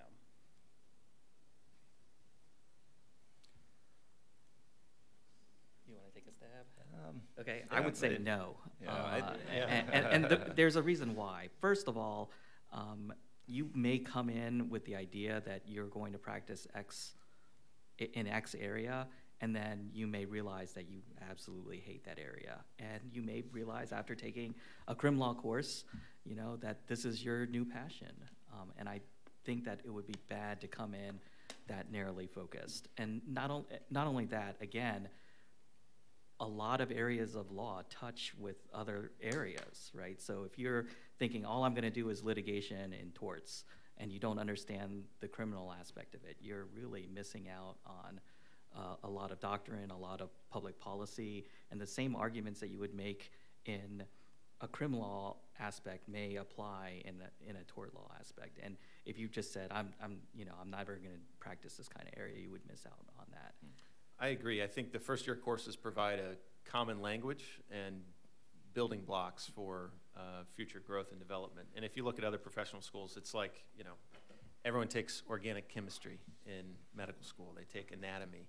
There are certain basics on which everything else, you know, it gets built. And so I don't foresee them going away. I think a follow-on question is, do we need a torts professor, a contracts professor in every school, right? Or is there some economies of scale that could be realized through online learning, for example? This is the whole concept of, you know, MOOCs. If we know that there's the best contracts professor at school X, can we get that professor to provide the instruction to more than just students at school X? Might there be some benefit to doing it that way? I mean, what I find it amazing, if you look at in these areas how many different case books there are. I mean, it's like, you know, 21 different varieties of often the same kind of material. Now, maybe there's a best one or best couple, but if there are, shouldn't we just say use those? I don't know. Yeah. All right, well, I'd like to thank our panelists.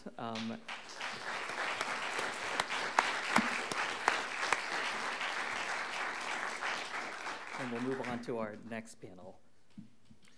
Good job. Thank you so much.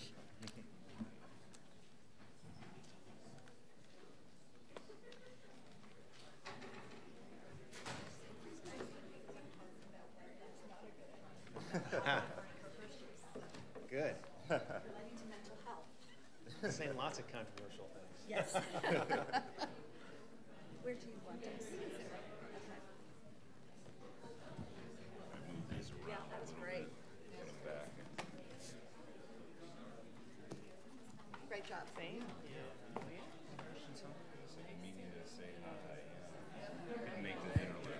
I wasn't here either. I got here at midnight. I know. I got it. I got it about 9:30. All right. Hey, good. No, well, I did give you a shout out to your innovative so you missed that, but some good ideas. I enjoyed it.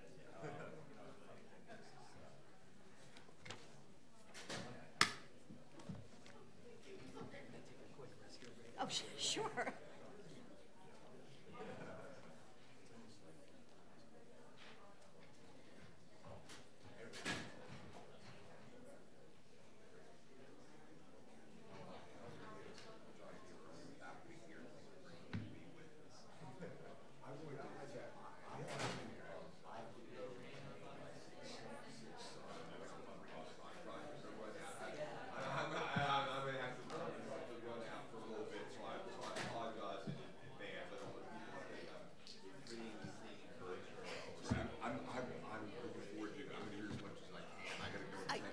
Absolutely, the highest priority, highest priority. Hey, races and empty bowls all day, and Joseph is sick, so I gotta go check on how he's set back up. Of what? That's not a picture. Nobody's taking photos. Okay, I actually don't like that picture. That's because I got old. Oh, please. All right, hold on, wait. This chair is really low. That's right. That's the first thing I always do. That's all right. All right, he's gonna take a photo because you know me. I know, right? Here we go.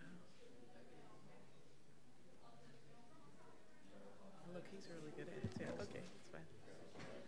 Thank you.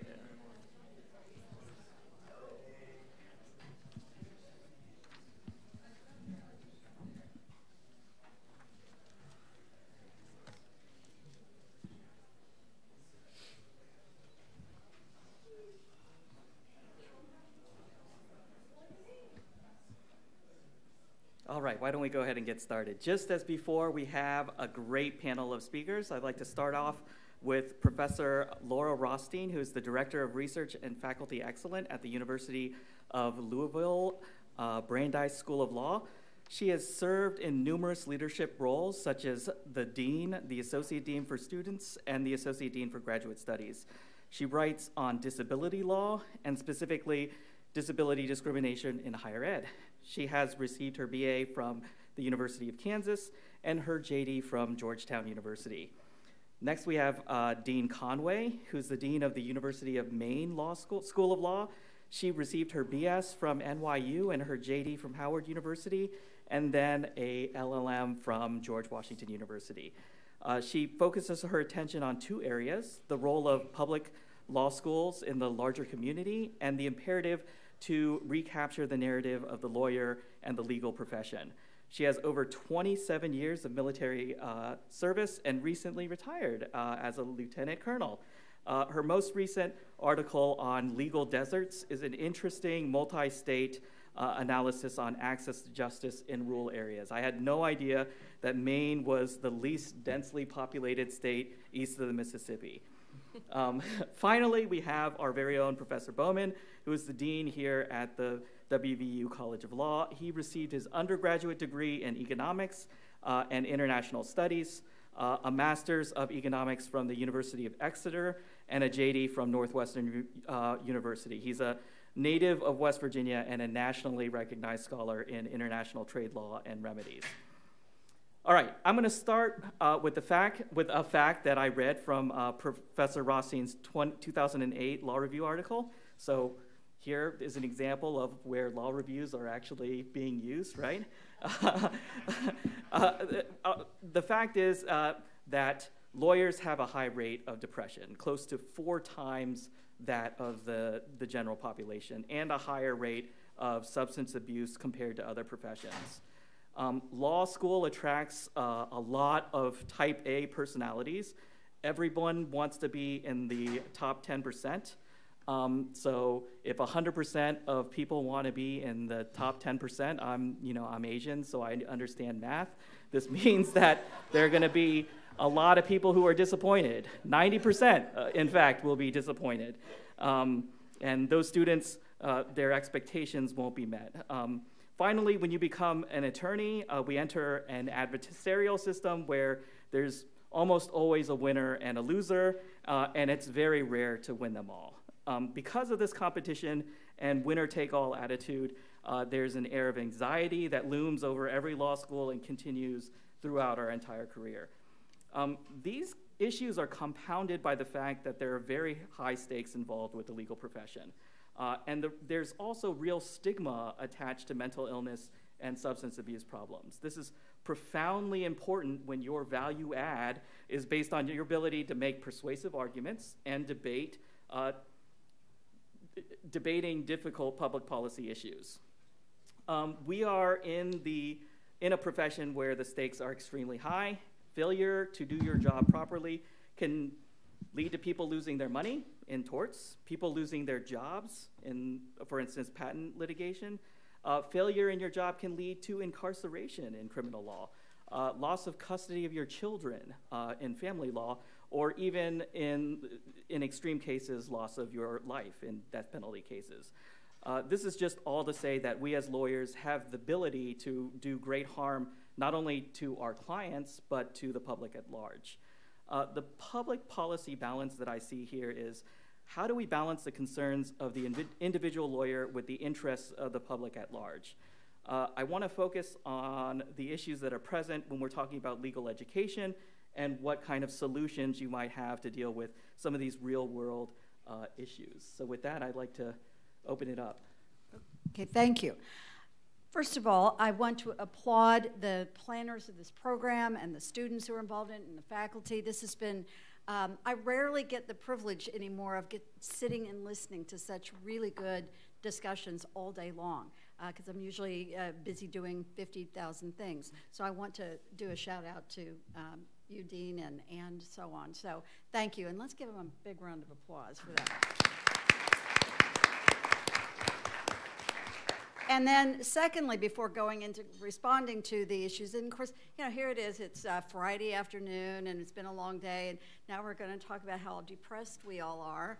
And but as I said this morning, I'm hoping there's some rays of hope that's part of this. But if this were a movie right now, I would be having these wavy lines that go where I'm going back in time, because I don't know, how many of you are law students in the room? Okay, a lot of you. Well, almost 40 years ago, I taught law school here. I was the first woman to be tenured at this law school, first woman to be promoted to full professor.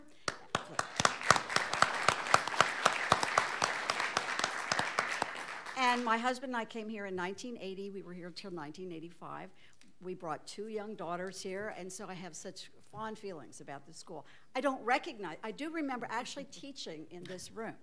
And my bread and butter course for years was property, and I'm now teaching both property and torts, and let me tell you, that is stressful, because it's very rare to do that, but I'm doing it because of institutional needs. But it's interesting that this is the place where I got my beginning in disability law, because Gordon Gee was the dean that hired us.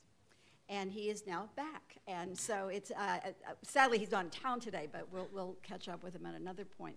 But I was doing some work that connected disability issues, back then we called it law on the handicapped, but disability issues and higher education. And I saw that kind of early on and the connections between that, and I used that in my own work in legal education. And I got involved fairly early on from West Virginia, went to Houston for 15 years. I was associate dean for students there. I saw the student issues. I worked with LSAC on providing accommodations for students with disabilities on the LSAT. Then I became dean at Louisville and have been there for 19 years. But I have in those roles, but my primary role is a teacher. And what I take pride in as a teacher is having students come to me to learn, but also often they come to confide in you about problems or stress and so on. So I've seen that in many, many different roles over the years. So I'll give you first, my role is to kind of give you some overview, context. Our goals were how legal education confronts mental health issues, some history about that, and then I'm a normal person now, I'm not a dean anymore, so the current deans are going to tell you kind of what's really going on within legal education, because this is an area that is receiving a lot of attention and awareness. But I kind of got on, within legal education, it was really the bar that became more aware of it first, the ABA, where they kind of recognized there was a lot of substance abuse, and started focusing on substance abuse issues and kind of recognizing the issues but not quite knowing what to do about it. And then later, a little more, and you have on your outline on page 12, page 12, because I always have handouts, but kind of the time frame of when major things happen. The ALS, which has really taken a strong leadership role on this issue, really studied substance abuse and started looking at the connection of that to other mental health, because they overlap, but they're not always the same. Because you may have someone who has anxiety, has depression, but doesn't necessarily use drugs, use substance abuse, and so on. And sometimes you have people who don't have any of those issues. They come to law school, and their way of responding to stress is to start drinking or start medication.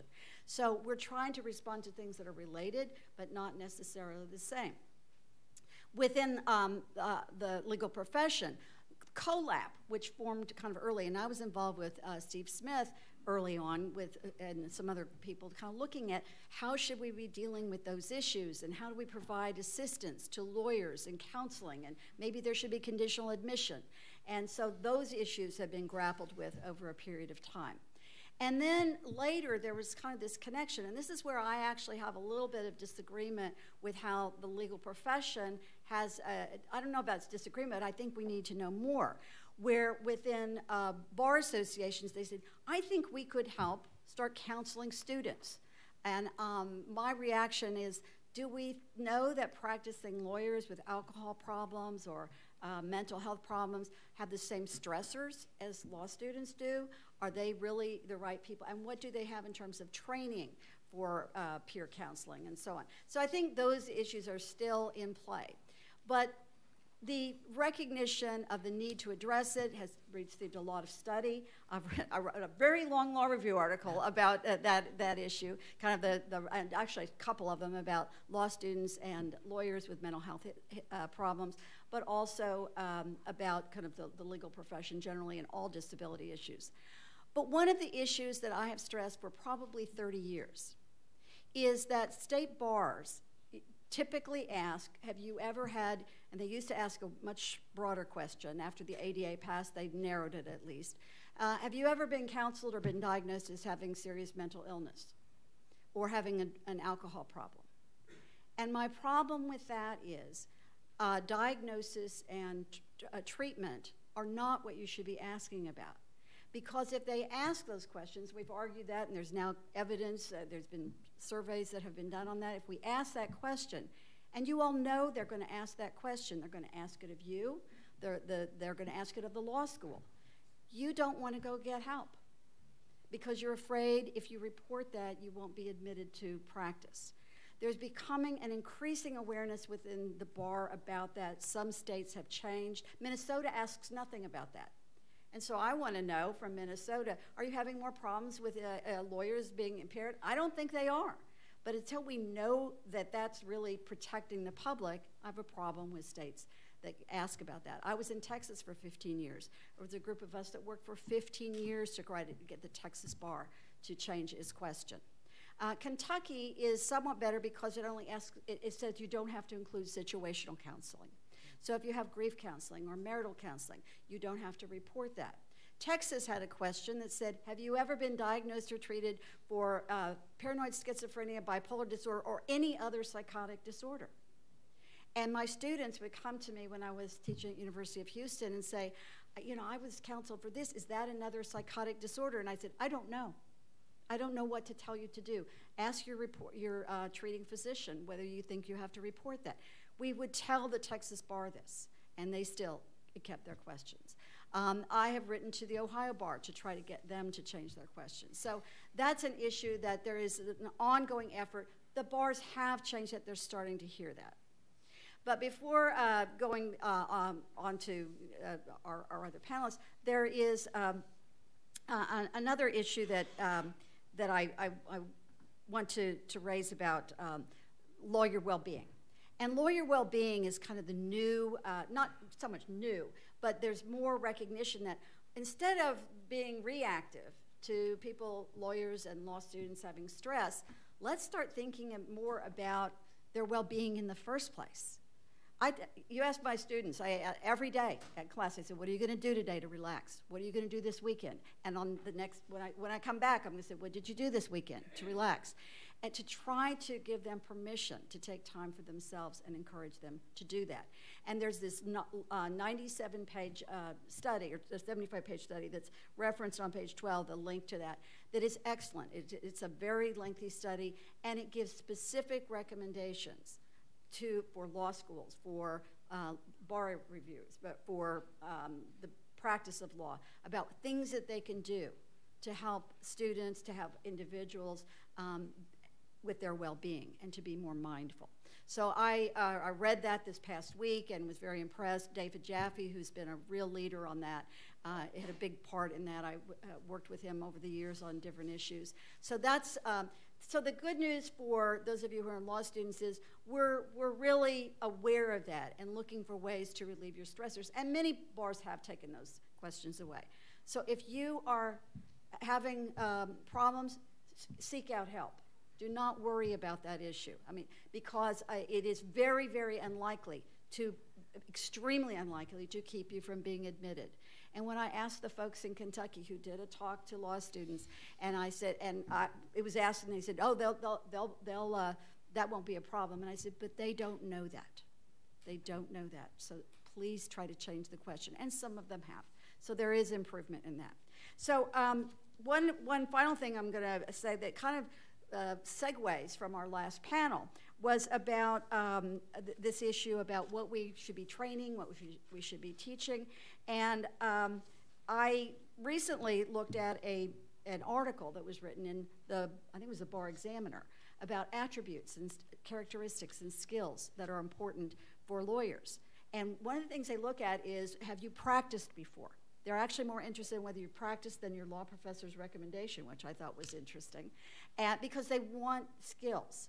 And so I take that all with a grain of salt because I try to infuse skills in my own teaching. But here's where it relates to the mental health issue.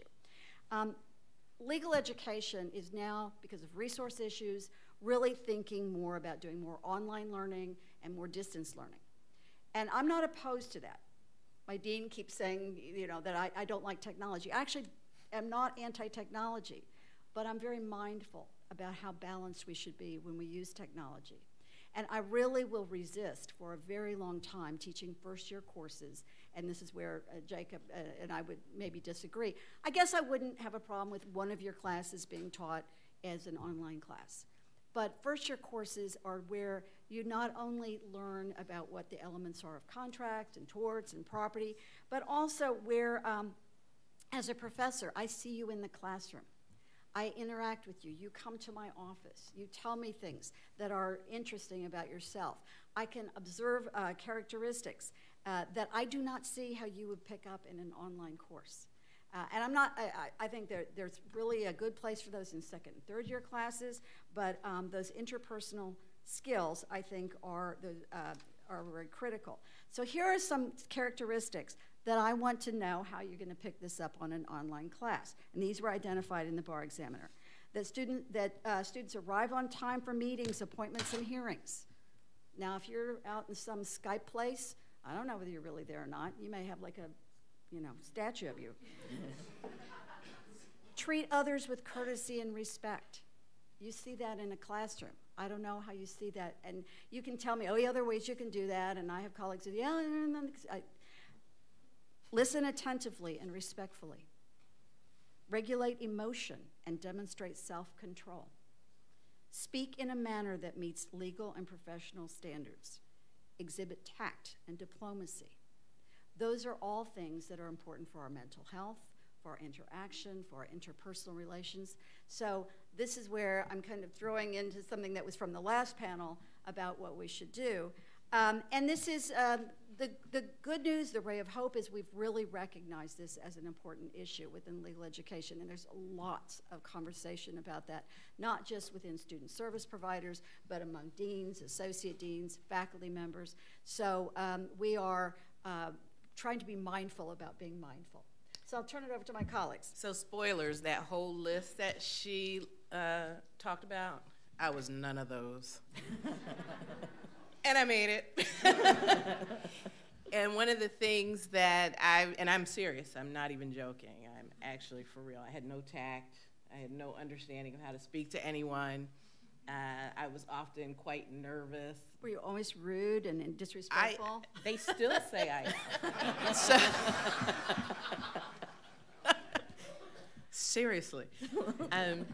But one of the things that I have taken on in my deanship to try to respond to Professor Rothstein's wonderful writings and excellent research is this idea of vulnerability and modeling vulnerability to students. We are very lucky here in this place today at West Virginia University College of Law. You have a small school with great impact and a tight student identity. Now the question is, and what I tried to take on in my deanship was, is there camaraderie? And where I learned some of those listed items was after law school, when I actually was able to practice law. And I had the wonderful fortune of practicing law in the Army. And so I was able to see how camaraderie and brotherhood and sisterhood actually created opportunities for me to practice these things. And so I brought those to my deanship because I remembered the vulnerabilities that I felt when I was starting to practice. And I come from an equally small law school like yours. And so what we have tried to unroll in response to real, significant, and important challenges that we all face in a really hyper-fast environment that we live in today, is how do we link all of the resources that are there to help build this community of camaraderie and support for known challenges that, frankly, we are all experiencing. So part of the great work that Professor Rothstein has done has led to things like lawyer assistance programs. In Maine, we have the Maine Assistance Program for lawyers and judges. They've taken a lot of Professor Rothstein's suggestions to heart, making those resources anonymous. We at the law school have linked and joined forces with MAP to provide student services during orientation and throughout the entire law school process. Within our own Dean of Students office, we have the same anonymous reporting, and we have the availability of university resources to combat some of the issues that are experienced just by virtue of first year or entering a new discourse or environment, and then providing students with anonymous counseling, counseling that does not need to be reported. Now, in those situations where there are character and fitness issues, again, being part of a small community allows us to touch the Board of Bar Examiners quite closely, and we can do one-on-one negotiations with the Board of Bar Examiners to talk about a student's character and fitness and how it has evolved.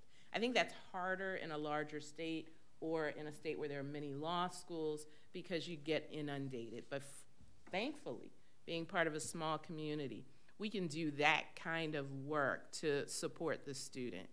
And then the last bit before I turn it over to your Dean Bowman is that what we try to do is head off issues before they arise. So if we know that we have a character and fitness issue that needs to be actually triaged before certification to the bar, we bring all of these individuals and organizations together around the student, again, weighing our need to balance their issues with their responsibilities upon graduation.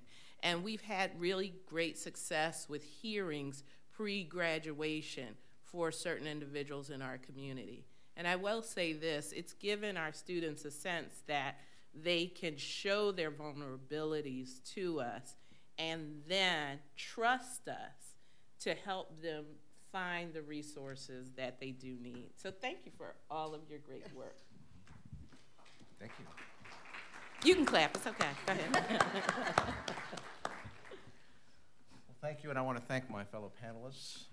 This is really a wonderful Law Review Symposium. I want to thank all the Law Review students. This is a really important topic, and I want to come at it from a different angle. When I was thinking about how to start, I forget who said, you know, where do I start? Start at the beginning. I actually want to start at the end with the upshot. You know, we have a special privilege as teachers of law because we teach our future colleagues. And all of you have heard me say on the first day of orientation, this is the first day of your legal career. In 3 short years, you will be my colleagues before the bar. And every single student thinks, yeah, sure, it's a long time away, and then it goes like that, right? So unlike people who teach in undergraduate institutions, unlike even in medical school where you have 4 years and then another 4 years of residency, there's a very short time period, and it's very compressed, and it's very challenging. So one thing I think law schools do in some way, but I think all law schools can do better, and certainly with greater intentionality, is to not only think of and treat students like you are our future colleagues, get you to believe that, keep telling you that, because you are. And I think that changes the dynamic of support. You know, I think sometimes we all of us fall into this this mistaken assumption that this is an imparting of wisdom by the experts and you're here to learn and that's it. Well, I do like to think that we know what we're doing, and you're new to the profession, but you're our colleagues. So you're here because we think you can succeed, and we're here to make sure that you do that, right, in ways large and small. And that includes not just the doctrinal training, not just the skills training. It includes the acculturation, the importance of being a lawyer, what it means to be a lawyer and a leader in civil society, and also allowing you to be vulnerable, allowing us to be vulnerable with you. I'm human. I make mistakes. You know, I had hardships in law school. We all did. And to understand what the risks are, and to not be complacent in just assuming that we know what's going on, because we don't. I wrote an article years ago when I was a young professor about the advantages of being a junior law faculty member. We all assume that the senior law faculty members, they know what they're doing, and these junior people come along and they need help. And I was arguing that people who were closer in age to law students actually had a great advantage. And the older I get, the more right that article gets. And I'm really not very happy with myself in that regard, but it's true. You know, the nature of the game changes, and society changes, and there are generational differences that provide for wonderful opportunities, but also means that we need to try ever harder to make sure that we understand one another and that we support one another in a very broad, supportive way, and that includes lawyer wellness, that includes lawyer well-being, that includes addiction issues, substance abuse issues, that includes mental health issues. And one way that we do that is that we champion for our students. You know, I will say that we're talking about the questions on the application for bar admission. I'm not a fan of some of the ways that the state, that the bar application states questions in West Virginia. And we're working to try and change that. I don't like it. I'm not a fan of it. I push on it. It's a long-term process, but what Dean Conway said is it is true that when we are a small state with a fairly unified bar, a loyal alumni base, we have one law school in the state, that perhaps we can affect that change. And so I'm saying to all the students who will be applying for the bar exam, I don't know how long that will take, but actually we're working to change that, because I think the questions as they're currently stated are not fair, and I think it's a disincentive to be honest. And of course, I want you all to be honest. And when you are, you know, we will fight and advocate for you. And we've done that in the past, and we continue to do that. Another area where it is disproportionately unfair, especially to people who have been victims, if you've been the victim of a sexual assault or rape or some type of violent crime exacted on you or those around you, you know, it's really hard because you have to balance between seeking assistance that would actually invoke or trigger some of these investigations and your well-being and your recovery. And one area, and sadly, I have to say, I'm very much pro-military by virtue of my experience, but we do a really horrible job in the military as well, because we create this regulatory scheme that actually requires you to be honest, to say that you were getting treatment, but then we exclude you from service because of it. And so it's not just the bar where you see this kind of hypocrisy. It's actually even in the ultimate public service.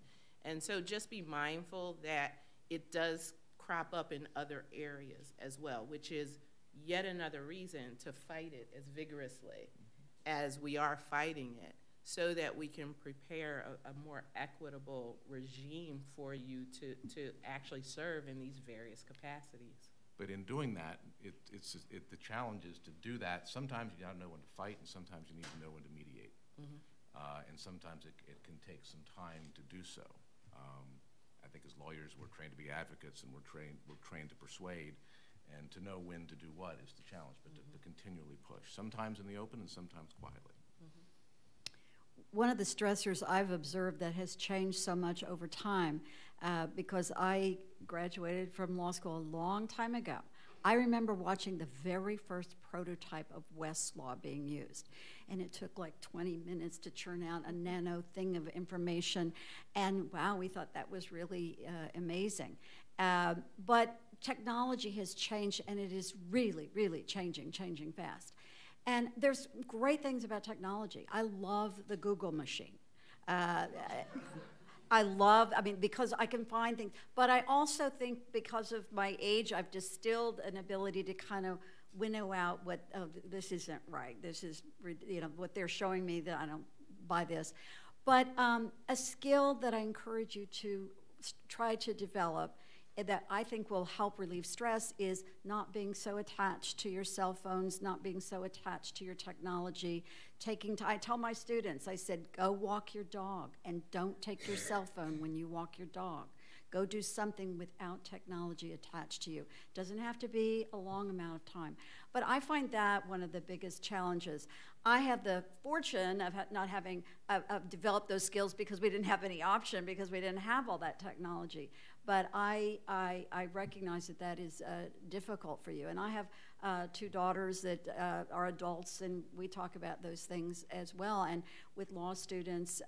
So to the extent, be mindful of how you use technology and use it carefully, because it is a stress causer, and that's something you can kind of do a little bit of self-medicating about, weaning your way away from. I'm not trying to get rid of it, but just be careful about using it. So one of the questions that I have that has come up in your kind of discussions is how we treat mental health issues. It seems to me a lot of the issues may stem from the fact that we're not treating mental health and substance abuse issues like a disease. I mean, on the bar, we don't ask, when was the last time you had cancer? Or when was the last time you had a flu, right? And that's one of the legal arguments that's been raised, that it is, disparately treated, and that sadly it's not been very successful in the legal challenges of saying, well, if you're going to ask, you should ask about all these issues. And I think that's one of the positive things, is there is a greater recognition that mental health is a disease or can be a disease. And then there are also mental health issues that are situationally, that you have an event that happens in your life and you get depressed about that, but you're not clinically depressed on an ongoing basis. And how do you address that and deal with that differently and in different settings? So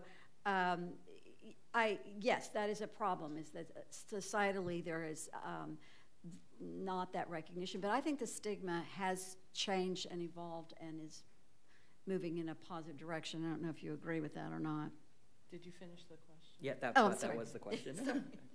Well, I think that actually dovetails nicely into also thinking about what opportunities do we as administrators, staff, faculty, and students have in trying to mitigate the impact of the stigma. And I did not get a degree in psychology, but I will tell you, I have served enough subordinates, I have been in enough leadership positions to know that sometimes people get the most benefit out of being heard. And one thing that we can do as colleagues and comrades in this noble profession is to make ourselves available for the people who we are attending this wonderful experience with, is to actually pay attention to the person sitting next to you, and actually pay attention to the students who are in your class, and for deans, actually pay attention to our faculty members who may seem unhappy that day, and ask a question, and then give time to listen. And if you do that kind of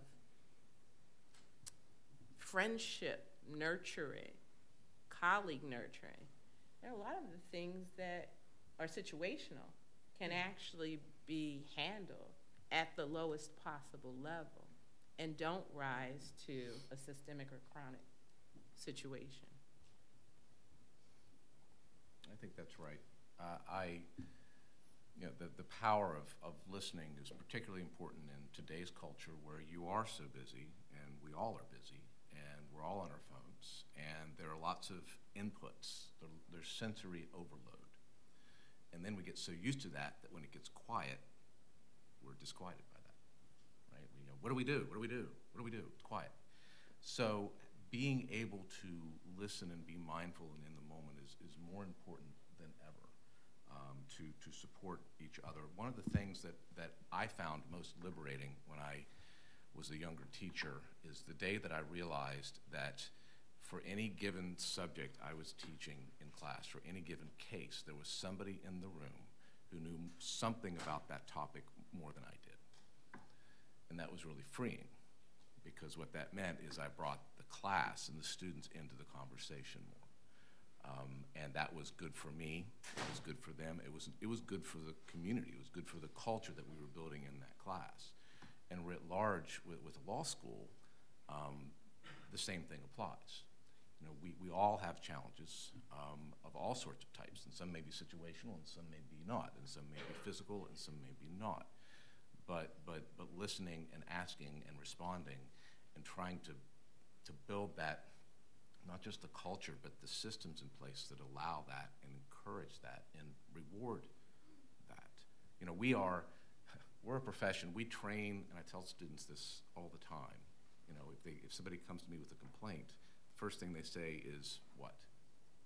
I'm sorry, but, you know, and I really try to respond by saying, don't be sorry, because, you know, we're training you to be advocates. We're training you to advocate for yourself, and there's always a tension in that. So we want that. It might be hard, but we want that, and we should reward that. And the same is true with respect to, you know, wellness within any community, and especially with the stresses in modern day life, the stresses to the legal profession. There are a lot of changes. There's a lot of technological change, the online movement. There's a lot of financial change.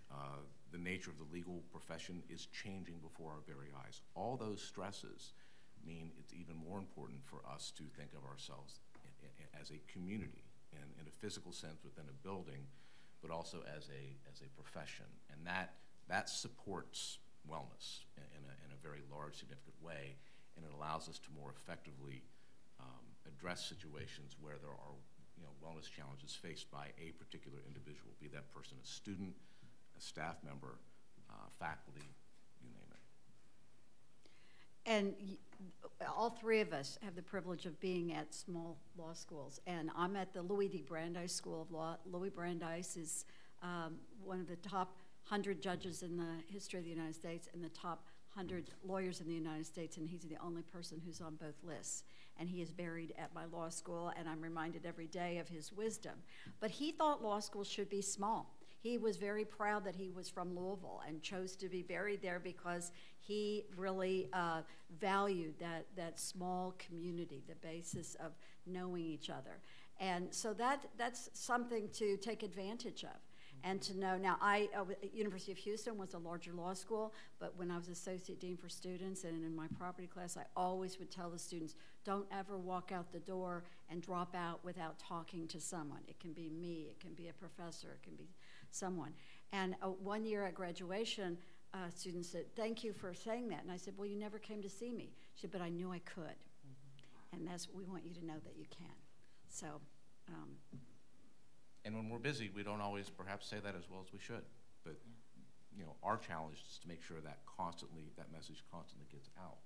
And your challenge is to try and take us up on it and be a community. Excellent. So you stole my thunder a little bit. But the next question that I have is, how does working at a relatively small state law school affect your ability to address mental health issues, and what are some specific solutions that you've taken at your law schools to kind of address these issues and get it in front of it? There's only one law school in Maine, right? That's it. Public and one law school in West Virginia. So there's actually 3 in Kentucky, but we're still small. Right. But it does mean people know each other and tend to stay in the. And by the way, I just have to tell you, this year at the beginning of class, I was asking my property students before we started. I said, "Where are you from? Where are you from?" And one of my students said, "I'm from West Virginia." I said, "Oh, really? I used to teach there." Turned out I had taught her parents. So I didn't realize how much time had gone by. But it is, I can't imagine trying to do some of the things we do if you were in California or Illinois or New York or even Texas. And I tried to do something, but we had 10 law schools. Ohio has 10 law schools. So we have people know each other and tend to stay in the state. So I do see that as a real advantage of being in a smaller community. The disadvantage for you is that people will remember you when you go out. And I tell my students that they're going to remember that behavior in class, and when you are, doing whatever you're doing, misbehaving, and you think it's just fun. They're also going to remember the good things that you do.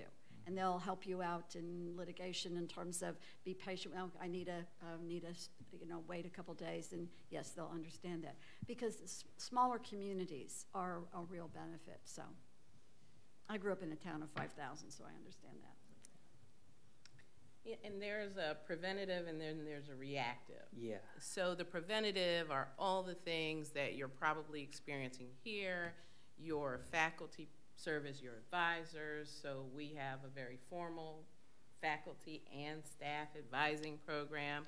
It is not meant to advise about taking property or bankruptcy. The whole point is to make sure that there's an interconnected web so that if someone's not at school today, it's not a question of, did we go through the roster? It's, oh, did you see so-and-so today? Oh, so-and-so had a doctor's appointment. Good. Keep going on with our wonderful mission.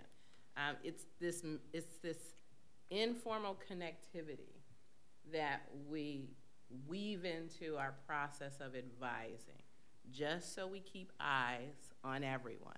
And I know that is a very, very military thing, but everybody knows who I am, and so they just suffer through it. But what it actually does, I think, is creates a really warm place to be, and then people get used to being counted. And they'll even show up and say, oh, I heard you were looking for me. I'm okay, everything's all right. I'm like, okay, good, we can move on now. It just creates this web-like relationship.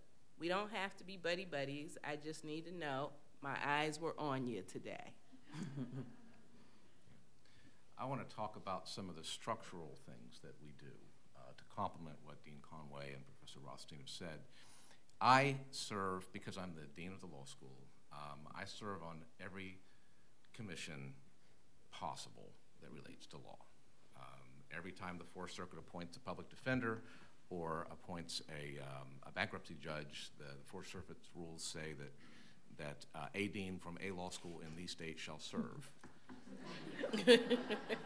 And then they call me and they say, well, we'd really like you to serve, like it's an option. And then I say, yes, I'll serve. And then the email goes out, well, great, now that Dean Bowman has agreed to chair the commission. I serve on 4 commissions by state statute, and I serve on others that are not by statute, but are almost and should be obligatory. One of those is the West Virginia Task Force on Lawyer Wellbeing. And we just had a 3-hour meeting by phone this Wednesday, and we talked about these issues and talked about the reports at the national level and the studies that show the risks being faced, especially by the younger generation of attorneys, and how to address those things. So, we do it on a daily basis, as Dean Conway said. We do it by getting to know our students. One of the things I dearly love about being at a state school that is small is that no one slips through the cracks.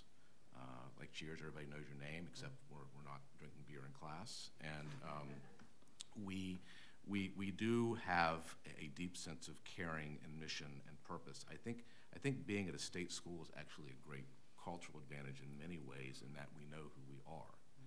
We're a public school, we're public servants, we're a land-grant institution. We exist to provide access to legal education and to train the finest lawyers possible. And that's a wonderful, proud mission that really enhances what we do and why we do it and how we do it. And then if we do that on a daily basis with the culture and the daily touches that we have, and we also have a structure, and we also interact with other parts of the legal profession, such as the state bar, the Judicial and Lawyers Assistance Program at the state bar, the state Supreme Court, and the judiciary, it allows, I think, for a leveraging of the impact of what we do that I really find to be profoundly important, and at the risk of sounding cheesy, I actually find it quite moving, because we are trying to make sure that we we defend and protect and assist the profession so that we as lawyers can go out and help society and be on the forefront of social change and advocacy and making sure that democracy is strong and people are happy. Yeah, and I think this goes back to your earlier comments that you all are our colleagues, right? Presently and in the future when you pass the bar, and we're here to, as Dean Conway say, look out for you. And again, we don't need to know every detail of your life, but we do recognize, we have eyes on you, and we try to look out for you. Dean, too, the Speaker of the House in the state legislature and the House of Delegates is one of my former students. So in some ways, I'm working for him. And that's really quite awesome. It's great. That's right. It's really great. And that's going to be people in this room in a few years. I'll be working for you, and I will love it. Yeah, he was in my first patent law class, too. Yeah. And I think another issue, I don't want to miss it, is the amount of debt students are carrying is really, really painfully difficult. Mm-hmm. And we also need to think about how that is impacting their education and their well-being. Mm-hmm. And I think we at least need to acknowledge it. Right. And I think that's absolutely right. And I think one of the reasons why distance education and online learning is being considered is because it can reduce the cost of providing legal education. So I applaud that. But I always want to look at what are the unintended consequences. So I want us to be cautionary about doing that, because yes, I'm glad you raised that debt issue, because that is concerning. Right. And again, to kind of add to that point, I know that many of our students are acutely aware of the heavy debt load that is saddled with them when they engage in a law school type of endeavor. And a lot of our students try to work at the same time, and that to me is really a tough proposition, right? To try to hold down a and some of you have children, and that's a big pressure. And that was not so much true when I was in law school, as there were many fewer students who had children. So you're balancing a lot. Right. Yeah, I think one of the advocacy pieces I know that Dean Bowman undertakes, because we've talked a lot about it, is how do we advocate for our students with these organizations, these companion organizations, to let them know the difference in experience that current students have than what they had when they went to law school. Because I know we hear all the time, well, they should be tough. Well, yeah, it's easy to be tough when you paid $125 a credit. Right. And this is where they keep calling me rude, but it's literally telling the contextual truth. The student's truth today is different than the student's truth 20 years ago. And so there does need to be this championing and advocacy, because people who want to enter this noble profession and make it a career path need to have guides, not obstacles. And others who think that they are gatekeepers need to know the reality of the current student situation, especially financial. With that, what I'd like to do is, for the last 15 minutes or so, open up for questions from the audience. Mary Catherine? Thank you for speaking about this. I know Laura and I discussed last night, 10 and a half years ago, I sat in one of these chairs as a student on the first day of law school, and it's an entirely different conversation than we're having today. My peers and I discussed that we were told if we sought mental health help while we were in law school, we would not pass the character and fitness portion of the bar and would not be admitted to the bar.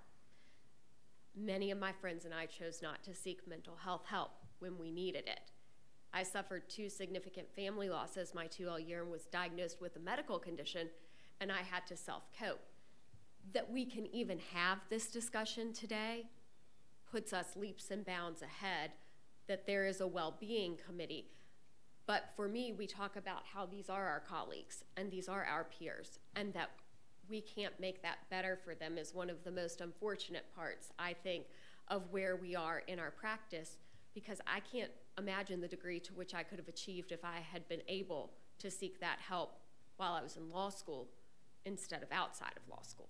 Yeah, that's a great So I comment. think that's important to think about. Thank you. You know, I will say that one of the things that drives me is that I want to be at a law school that would be the law school I would have wanted to go to. I enjoyed law school. It was nowhere near as exciting as what you all get at this school, at Maine, at Louisville. Legal education has really transformed and come a long way. And we mustn't forget that. And we mustn't forget that it wasn't that many years ago that it was radically different. And not just because we have a Starbucks out here, right? It's radically different. It helps, but for the reasons you said. And you know, when Professor Rothstein said that she was the first tenured female member of the faculty, that was not very long ago, at all, right? I was actually the only woman on the tenure track faculty for 5 years. And that's so that astonishing. That was stressful. It was certainly stressful. And I was very fortunate because my husband was also on the faculty, so he was my counseling service during that period of time. But we are in a position because we connect with you to be advocates within legal education and the legal profession. And it has improved. I mean, David Jaffe and others with him have done research to show, and we can now take that to the bar and say, look, here's the evidence that students are not seeking help because they're afraid of this. And it doesn't matter what you say that it won't keep you out. They're not doing that, and it's high stress times. And I think that is having an impact. I think the ears are being opened, and so I don't want to be Pollyanna, but I do think that people are listening to that. And one of the great privileges of being around young people is that, and the responsibility is to carry that water. My father taught high school math, and he was the best teacher I had ever, and but he never seemed old to me because he was always around young people. So. That's because that's what we thank you for. Thanks for having this conversation. My question is about, becoming practice ready, and I feel like in law school we are very supported. The services are there. We have the resources, but is this something that's being talked about in the profession more generally? Is this something that employers are taking seriously and are committing to? What has been your experience outside of just the academic setting? I think to some extent, yes and no. I think some of the large law firms are not hearing this as well as they should, and they may disagree. And I think what happens is because they don't hear the need to have balanced lives within the profession, they lose really, really good people who say, I need to have a life beyond working 80 hours a week and turning in the billable hours.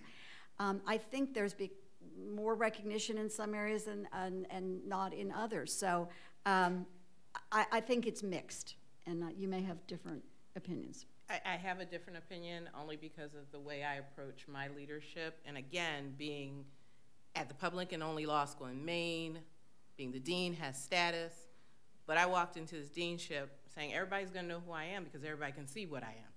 And so I use that. So I walk in and I tell people exactly what I think, and I tell them exactly who I am. I said, you're looking at a black woman in Maine.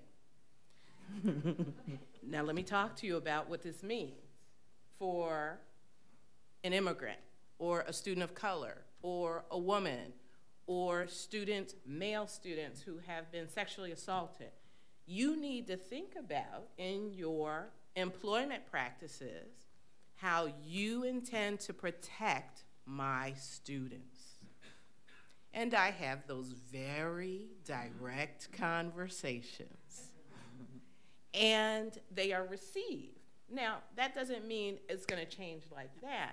But if we don't advocate, and I loved Professor Black's presentation at lunch, it was a euphemism. I think he was both literal and euphemistically speaking about suing.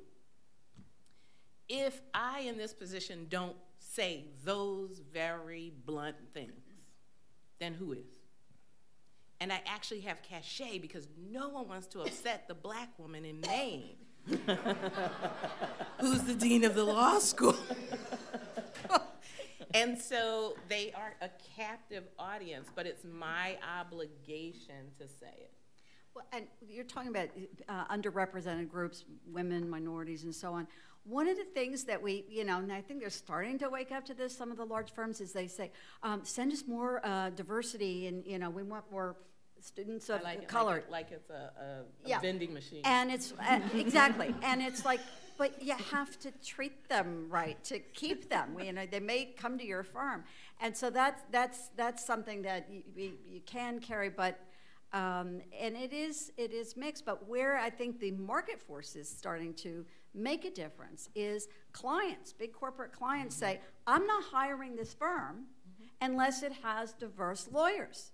So the market forces are starting to, and it's like, so the lawyers who've been around for a long time sort of say, well, how do we make this happen? So I think that's one of the reasons I think they're hearing. And the last thing I'll say before turning it over to Dean Bowman is that we've done a lot of work at Maine building alliances, so LGBTQ, trans alliances with students of color, with the Women's Law Association, with parents-in-law, and you can do that when you're part of a small community. I'm just going to say that Dean Conway is one of my closest friends in the academy, and she's not just a friend, she's a mentor. I just think it's incredibly inspiring, and I'm so glad you're here at the school. I really thrilled to have you here. I'm just going to second what they said. I do think that being more practice ready is essential. I think that legal education has been focusing on it. I think that's a real challenge. The previous panel talked about what does that mean for a patent lawyer versus a litigator versus a transactional person. Do you know how many people I sued in my legal career? Zero. I was always the international trade guy. I was the good guy, wore the white hat against the evil government that was trying to keep my clients down. Yeah, we didn't actually say that, but that's what we thought. So it's a real challenge, and it's such a rapidly changing environment that being practice ready is constantly changing. In fact, I don't even like the term practice ready. Yeah. I prefer the term client ready, because it's the only one piece of advice I got when I went into teaching was the only way to learn how to teach is to teach. The only way to learn how to be a lawyer is to be a lawyer, which is why we have 9 clinics here, and the experiential learning and the externship program. You can be client ready when you graduate, though. You can know what that means, and you can have those skills. And we, as a community and as an institution of learning, can try to promote that type of learning. But it gets harder and harder and harder the more things get, the more the pace of change increases, and the more that technology makes inroads into what was traditional law practice. But yes, the short answer is I think practice ready is very important, and I think that is actually a national trend. But I think some schools do it better than others. And a carryover from the last panel about, couldn't we specialize earlier? I went to law school, I went to college in the 60s. I wanted to do civil rights. I wanted to, gender and race issues is what I thought I would do. And then from a summer job, I ended up being an antitrust lawyer, which is about as far as you can get from that. And I did sue someone because I was at the Justice Department. My name is on the case that broke up AT&T. And that is really not what I thought I would do with a law degree. But then by another route, I ended up doing disability law, which, it's civil rights. Those laws didn't exist when I went to law school. But the skills I had learned in law school about how to plan and handle a case, how to analyze issues, how to frame issues, those carried through. And I was able to, and that's why I wrote the books that I wrote on that, is like I wanted to provide a framework for others to learn that. But so don't get too caught up in knowing what you're going to be when you grow up, especially not your first year. You do need those groundings, and so. But there are skills, and I try to infuse more into my first year classes. It may not be a formal exercise, but I may say, what would you ask in the client interview? What would you be asking your client when he comes in with this problem or when she has this question?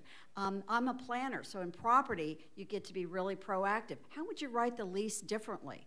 And what kinds of things should you be thinking about? What's your goal here? So those are skills. You don't necessarily give them formative feedback on it, but you get them start thinking about, oh no, it's not just about who won or lost this case. It's about how I would deal with a client with a similar kind of situation, or how would I avoid this if I could go back in time. Yes, one more question. Law students arrive at orientation no more mentally ill than the general population. By the time they graduate, they're quadruple the general population with mental illnesses. I'm wondering if you have a sense of what is it that we're doing to these folks in the 3 years that's causing their percentage of mental illness to be 4 times the national average. I don't think it's what we're doing to them. I think it's part of the, I mean, there may be things that we could be doing differently. I think it has more to do with the debt load kinds of issues, the stressors of, am I going to get a job? Am I going to get a job that makes me happy? And the technology, the information overload, and so on. And so I don't know that I think legal education per se is doing anything. I think it's our obligation to try to recognize that and do the kinds of things we've been describing to help students navigate that, and just validate that yes, you're having that stress, but yes, you're absolutely right. There is something going on in the world that is increasing this stress. So I don't know. I think it's the gravity of what we are asked to do in this profession that also lends to some of our own fears about how we prepare you. And so there's no question there's that transference of fear from your faculty and administrators, because we just want you to be prepared for the gravity of this profession. I will say that I'll end with 2 things.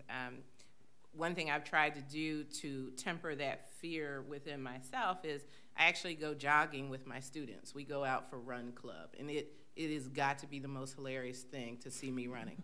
So, you know, it just puts a little levity back into the situation to be running at 30-degree temperatures. Again, I'll use that trope, the black woman in Maine running in snow. Fabulous. But one last piece of advice that I actually tell a couple of my students who do come and they have a fear of going to mental health, and I tell them, look, you don't have to be religious, but if you don't want to use the services on campus and you don't want people to know, go to church. And I'm not a religious person, but I often used to counsel some of my soldiers. Everyone expects you to go see the chaplain. And if you don't want anybody to know what it is that is going on with you, go to the chaplain. Because at the very least, you can be seen and heard. And I'll let you draw the analogy as to if you have an issue, where you might want to go. Well, I was going to answer by saying I blame the dean. But then I thought better of it. I thought that might not be the best answer for me. I think that's a really good question, and those statistics are there. I think it has to do with debt. I think it has to do with stress.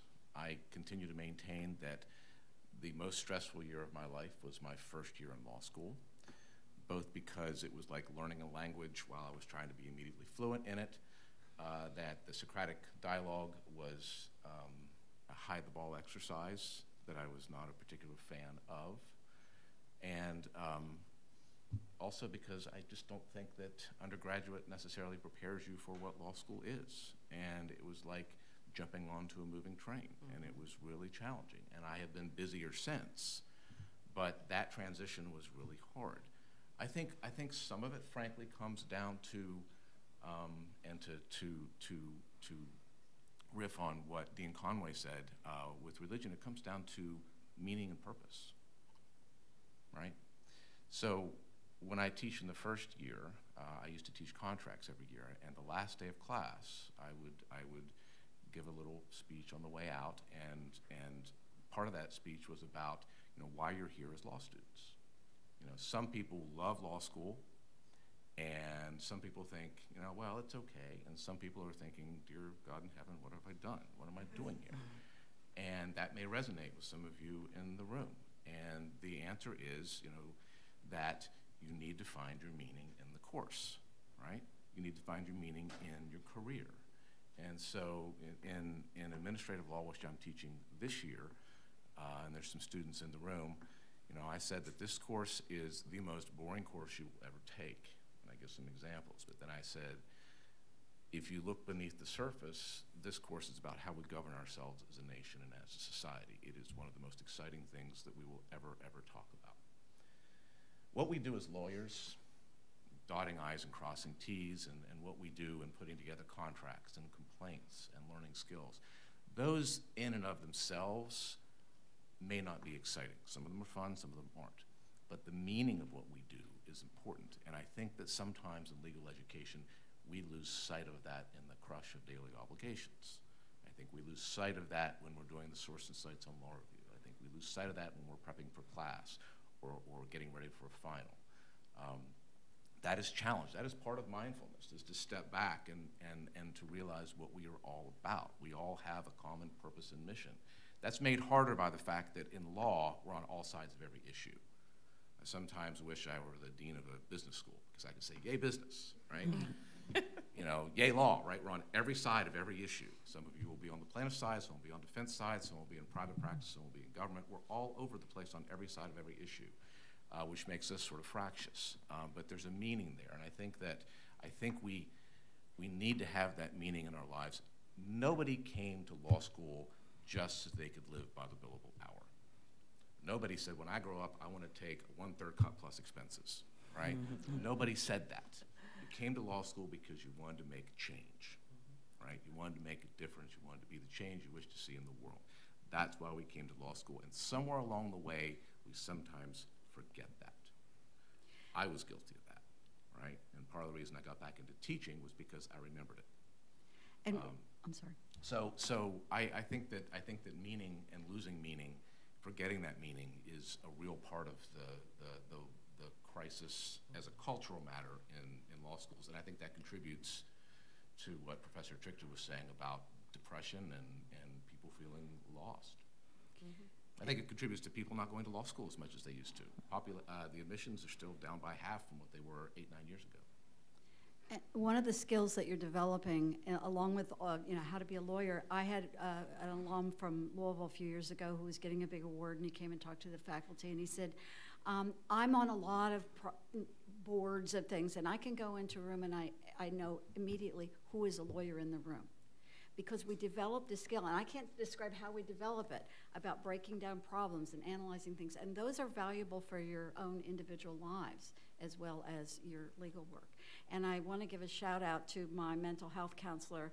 My husband came in, and I want to tell him, thank you for keeping me together during the 5 years I was here and the number of years afterwards. So, excellent. Well, I'm going to keep us on schedule. We're going to take time to thank this panel.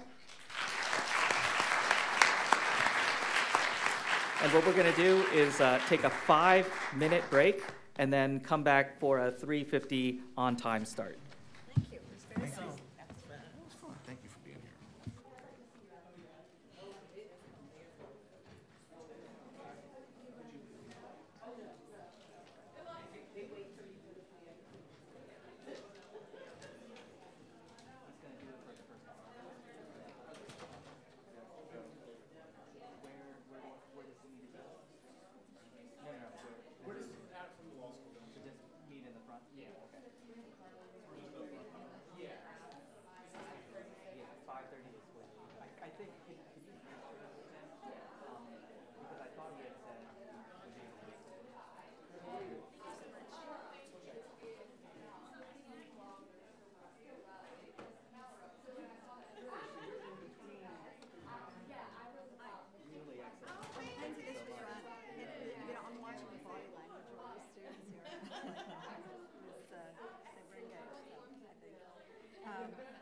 What's your schedule? Kelly's going to talk. I think there may be like these afterwards, but I don't know that anything else.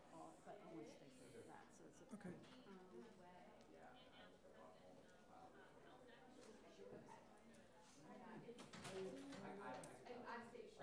Almost finished. This is Oh, I don't know. Let's see. Am I getting this done right? Oh, yeah, the slideshow from the beginning. This way. And I'll put it back up here on the screen. All righty. I didn't know if you had personal. Go, and there's a clicker over. Okay.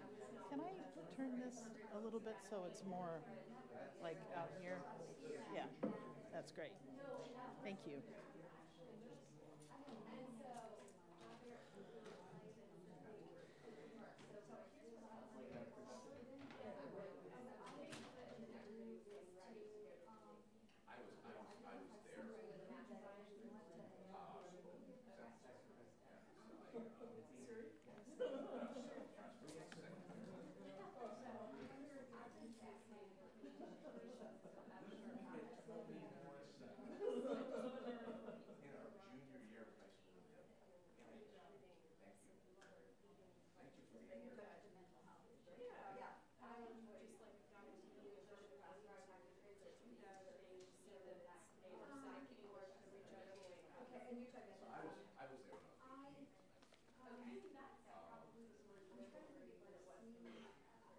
Rothstein.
Here is the thank you card for you. And then, oh my goodness. If you don't mind, honestly. Thank you so much. You're going to send your father's name. I will send you the name tomorrow. Okay. Well, I like that.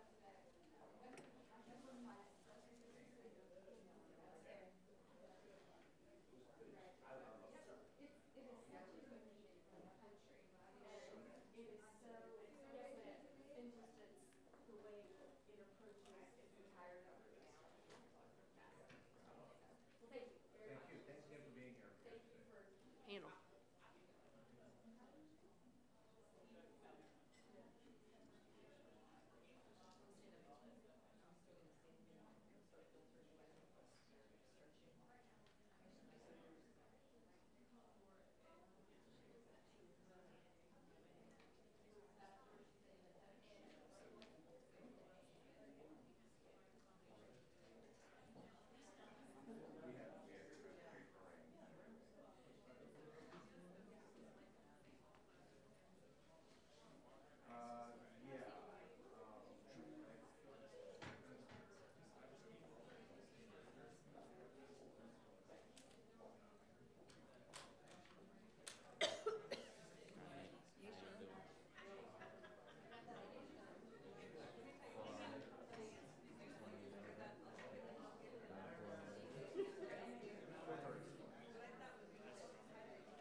Thing is, I don't know if I want to go straight to sleep or if I should keep stretching it out, you know.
Right. But I think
you got my respect for that. That's right. Okay, folks. Well, we're in the home stretch here. We have our final speaker. We're really thrilled to have Kelly Testi with us for the symposium. She is currently the president of the Law School Admission Council. Everyone in this room knows and loves LSAC because they are the ones who develop and administer the LSAT and the Credential Assembly Service, and is really a wonderful companion organization in legal education that's doing a lot of innovative and exciting work. Before joining LSAC, Kelly served as the dean at Seattle and at University of Washington, and that was for 14 years, which is, you've really got my respect for that one. And also served as president of the Association of American Law Schools. She is one of the leading thinkers and innovators in legal education, and I've had the honor for the past 2 years to serve on the LSAC board and see Kelly's leadership in action, and I consider her also a mentor and a friend, and we're thrilled you're here. Thank you very much. Thank you.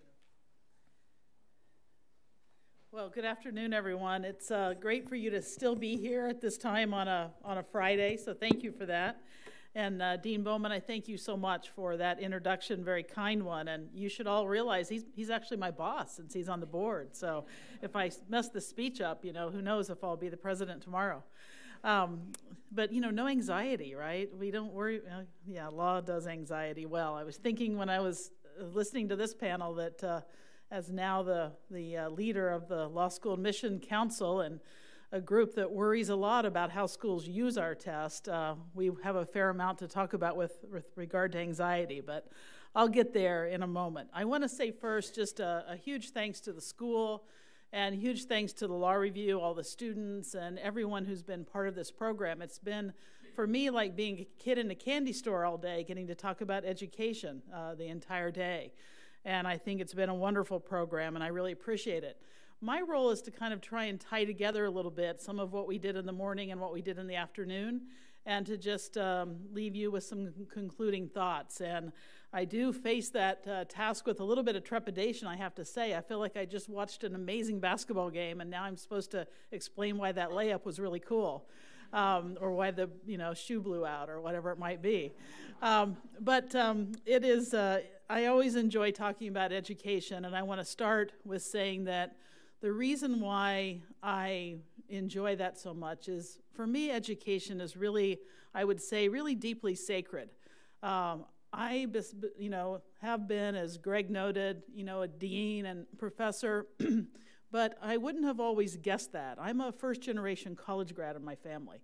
And I am a product of public schools from the minute I started first grade all the way through law school. I applied to exactly one undergraduate institution once I realized that I actually had to go to college to play basketball in college, and then one law school. So public education all the way through both undergrad and law. And so I really love hearing the commitments that I've heard in the room today about education, and I want to talk a little bit about that. And I have this picture up to start us out of a terrific wave. And I always think in February it's good to think about Hawaii, and for one thing.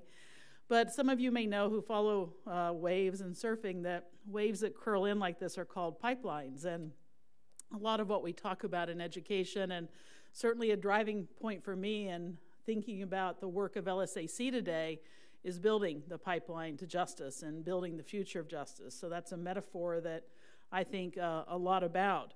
But I think it also goes to show that all of us who care about education, who think deeply about it and care about extending it broadly, have a lot of challenges in front of us. So, some really, really big waves for us to conquer.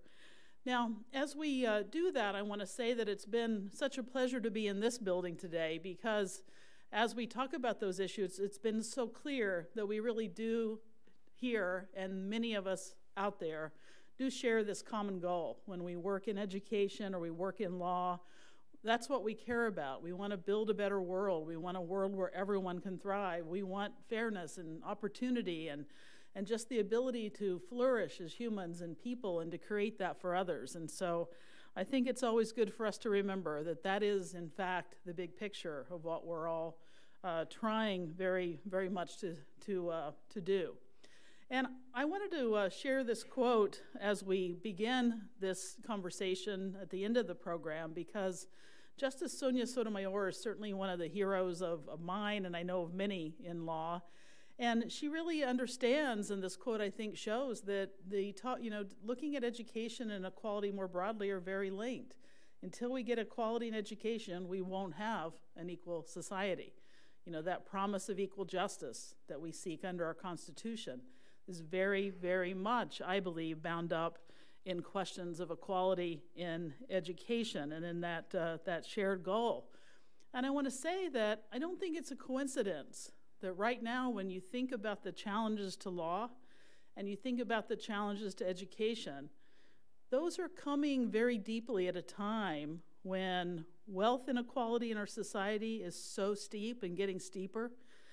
Just for, I didn't put it up here today, but look at the difference in the spread today between the pay of the average worker and the average CEO. Not me, but a lot of them. And look at the spread, how that's changed over the last decade. Look at who owns the wealth in this society and how few.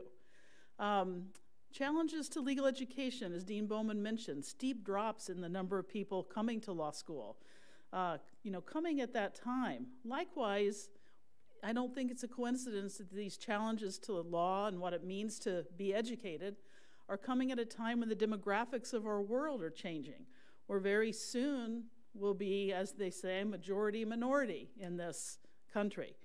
And I think there's a politics to all of that, a very close link between some of those threats to both justice and law, and also to education, especially public education in our world. And I want to talk about some of those challenges.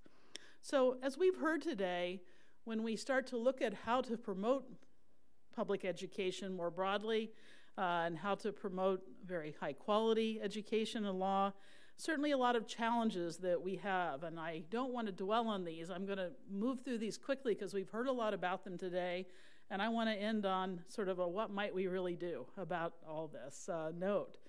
But we talked about, the serious and the persistent privatization of education.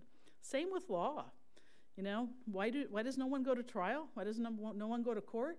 Because everything's settled privately, through firms that do mediations or otherwise.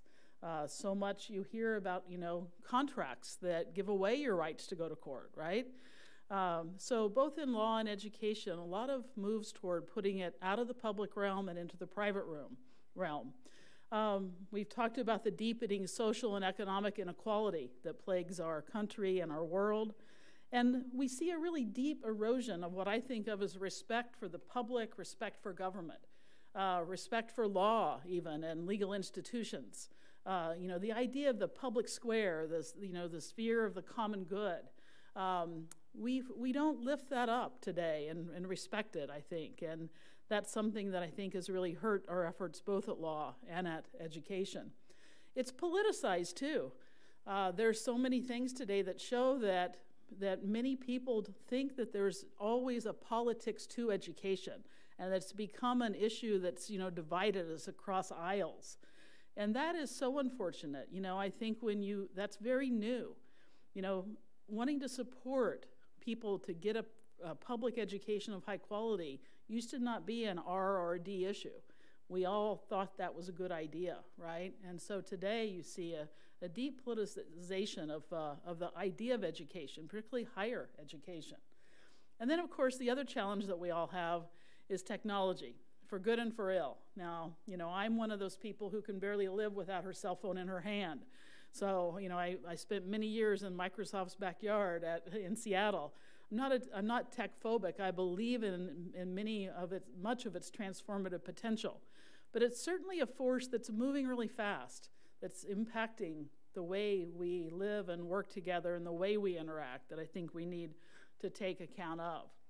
So let's move on and talk a little bit about some of the things we've heard today, and maybe some of the things that we could additionally add to that we might think about, how to help given what we've learned.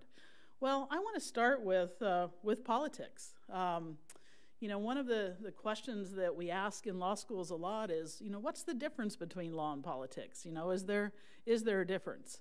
I believe there is, and that's a long topic that we could have a big discussion about. But it doesn't mean we shouldn't, as lawyers or as people who care about law and education, not focus on politics.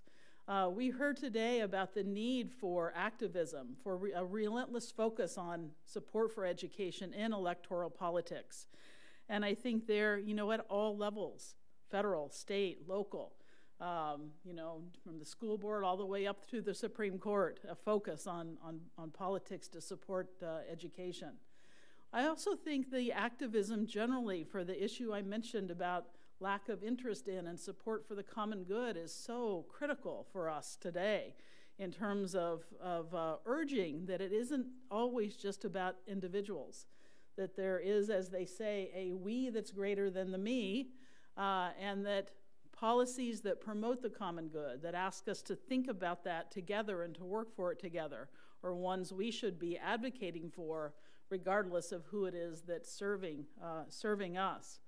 And then I want to also put a special thumb on the scale today for what I call, and so many people call, coalition building. I mean, you heard today in the discussions the fact that so many people from so many different avenues are starting to see the same issues about the erosion of support for public education. That means that we can, link hands across those issues, even though we're often in different groups. Many of the speakers talked about the importance of, teachers themselves and the power that they have to bring these issues to the fore. Labor and, leaders and workers, of all stripes. Lawyers, of course, clergy, social justice advocates and activists.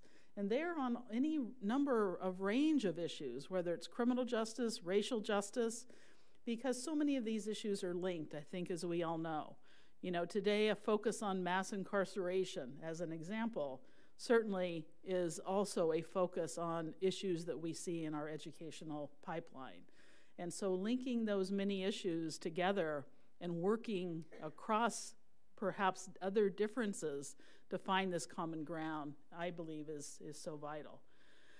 The second thing that I want to ask that we really think about and focus on is to make sure we're always thinking about education, not as an event, but as a journey. And it's something that I really see, and I'll use the example of legal education because it's what I'm so familiar with and focused on now. But so often when we start to talk about reforms in education or problems in it, we don't look at the whole thing. We look at just one little piece of it. So for example, sometimes we jump in and we start to talk about what's wrong with the bar exam. Or we want to talk about, well, should the LSAT have more skills on it than just critical thinking skills? Or, should we really just add more clinics to legal education? But we need to think about that whole pipeline, starting from pre-law.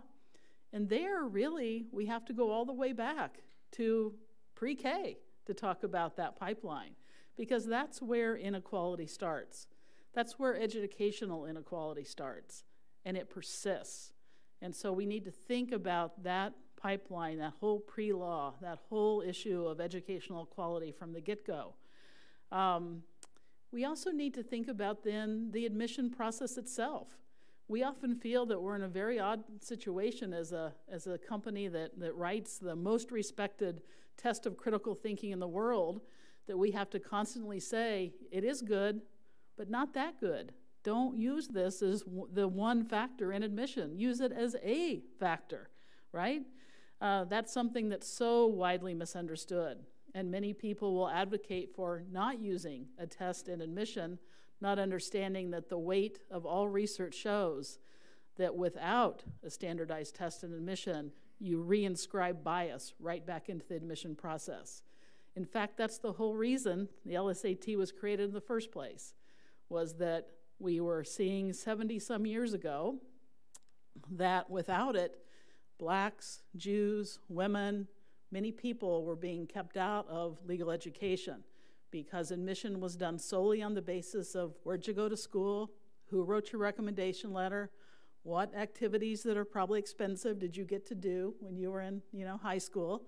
And there wasn't an opportunity to show that capacity without those connections. And so we need to look at that admission process too. Of course we need to look at legal education and what's taught there, because we should be looking at admission for who can succeed in law school. As noted, you invest a lot of money, and it's not fair to promise something that would be difficult to attain. But there, again, I'm not a big believer that somebody can't attain a legal education. I'm a believer that we need the support mechanisms to make sure that we understand that as students come to us, they're not all equally situated because of that structural inequality in education. So let's meet people where they are in education. Let's make sure everyone can thrive. And then that old bar exam. We can talk all day about that. I do think reform is needed at that place of licensure. But we also need to talk about, how does that happen in a way that still protects the public interest while also being fair, to the applicants and the candidates. So we need to think about education as a journey all the way through and not look at just one place along that. We can't fix one thing without really looking at the whole. And I'll give you another example of this in legal education. It's often said, and I believe it's true, that we should have far more diversity in legal education than we do. There's been progress, to be sure, we often say, but there should be so much more, because right now the legal profession does not look like the rest of society as a whole. Well, as laudable as that goal is, and I believe in it, it's going to be very hard to do for this reason. Right now, law schools in the United States are admitting every racial subgroup at or above the rates of college graduation. And so if we're going to do better, and we should, college graduation rates need to improve. Now, if you walked that back one more step to high school graduation rates, what would you see? The same issues of structural inequality. And so that's why we have to look at the whole pipeline, and we have to do better all along the way and see that journey for all that it is. The other thing that I want to encourage us to think about, in addition to using our politics and making sure we're thinking about education holistically, is I think we need to lawyer up. Justice is what lawyers do. Without lawyers, we don't have it. You heard so many examples today of what is it that's making a difference in education. Activism, yes. Teachers walking out, yes. But case law, the work that lawyers do, A lot of that work is the work of lawyers. And so I was really happy today that at the same time that we were talking about education and public education and how to make that better and stronger, we were also talking about how to make legal education stronger. Because if we don't attend to law, the rule of law, and legal education, that's going to play right into the hands of those who would like to see rights like public education rights dissipate. You know, where are the lawyers? You know, you've seen this, and thankfully in the newspapers over the last couple years, we've seen lawyers portrayed in very positive lights. We've heard chants of let the lawyers in, right? Lawyers defend freedom. And so making legal education stronger and making that value proposition strong so that the best and smartest and most wonderful young people want to be lawyers and come to law is really critical. And so I love today that we were also talking about the issue of helping to make what happens in law school better, giving you more value for those 3 years. And, you know, those skills like leadership, skills like business acumen, project management, the client readiness skills that Dean Bowman and others talked about, there's no reason why there's not time for that in 3 years. It's not easy. I mean, it means that, you know, some of these calls to make law school 2 years, I think, no. But I think make those 3 years really build on one another and make it worth it. And likewise, to talk about mental health, I think, when we start to talk about law and education is so critical. Because that anxiety that builds up, that becomes often an issue that a student needs to get, you know, help with, often is exacerbated by the way we approach education. I'm no stranger to this now, having learned a lot about the LSAT and high-stakes testing. And I can tell you that we have so many innovations happening right now to try and do interventions to reduce anxiety, both at the study point and at the actual test-taking point. And I'm sure all of you can recognize that often you have even more anxiety if you're coming into a profession where you're one of the first in your family to be in that profession. And so there's also, you know, very much a correlation to the issues of systemic inequality that we're looking at and that anxiety. So I'm happy we're talking about that in law, but we need to talk about that all the way through, from the way we teach kindergarten to the way we're teaching, you know, in high schools, and what testing we're doing and how we're doing it and what it means. And so I think it's just terrific that, you know, my new slogan is to, you know, make education great again. You know, that's spells out mega for a megaphone. I think we ought to use that. Now, I want to also share that in kind of wrapping up, and then I want to make sure I've left some time for questions you may have of me, or just dialogue with one another, because at the end of the day, you may have some things you want to tie together too. But I want to say that what for me really struck a chord today is just that one of my heroes is Bell Hooks. She wrote a wonderful book called Teaching to Transgress. And it's certainly the way I always approached teaching when I was a contracts teacher and a business orgs teacher and a gender and law and a race and law teacher in law school. What you're trying to do is spark, you know, the life of the mind in teaching. Critical thinking, you know, that's what education's purpose is. It's certainly what legal education's purpose, you know, has been. And it's at the heart of anybody transforming their own life, as Bell Hooks has said. It is, in her words again, the practice of freedom. And that's something that I think if we could all hold that idea, that what we're trying to do is to reach every single person through education in where they are, in their own humanity, to help them become more free. Free thinking, free to make choices they want, free to make the kind of contributions they want to make to our world. I think we would get such a long way toward making both education and then legal education and law particularly helpful. Now, the last thing I want to end with is saying that in this bit of technology, and Dean Rothstein, you mentioned also the Google and your fondness for it. I always like to remind people that as helpful as it is, let's not confuse technology itself with education, right? And I usually have, don't confuse your Google search with my law degree, but we could also substitute in there the education degree or whatever it might be.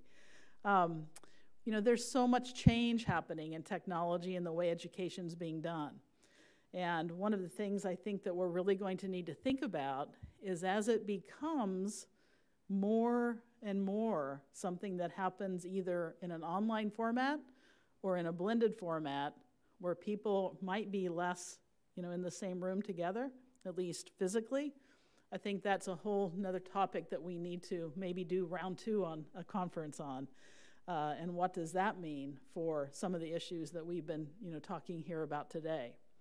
So I want to close by saying that when I think about the issue of trying to make public education great, trying to make sure that we're making sure, ensuring that education is not just a matter of who can pay for it and who cannot. I want to remind us that this is not a problem, I think, of how to do it. This is a problem of will. This is a problem of commitment. This is a problem of priority. And what is it that we want to say through our values as a nation and as people about what really matters and who we want to extend the full rights of humanity to? So I believe where there's a will, there's a way. Many of you today, I think, ended on positive notes. And I want to just share that I feel that too. I think there is really a bubbling up of the will to make things better for more of us, to help everyone flourish. And so I want to say, let's all do what we can. One of my colleagues, Kent Lawless, always uses the phrase, each one teach one. Each of you go out from today, over the weekend, next week, talk about this conference, bring people into that circle. That is what will matter, is that individual responsibility and action that we take to make this world a better place. So thank you for being my partners and colleagues in this. I'm going to end there and just open it up for any questions or discussion with one another that you might like to have. Thank you.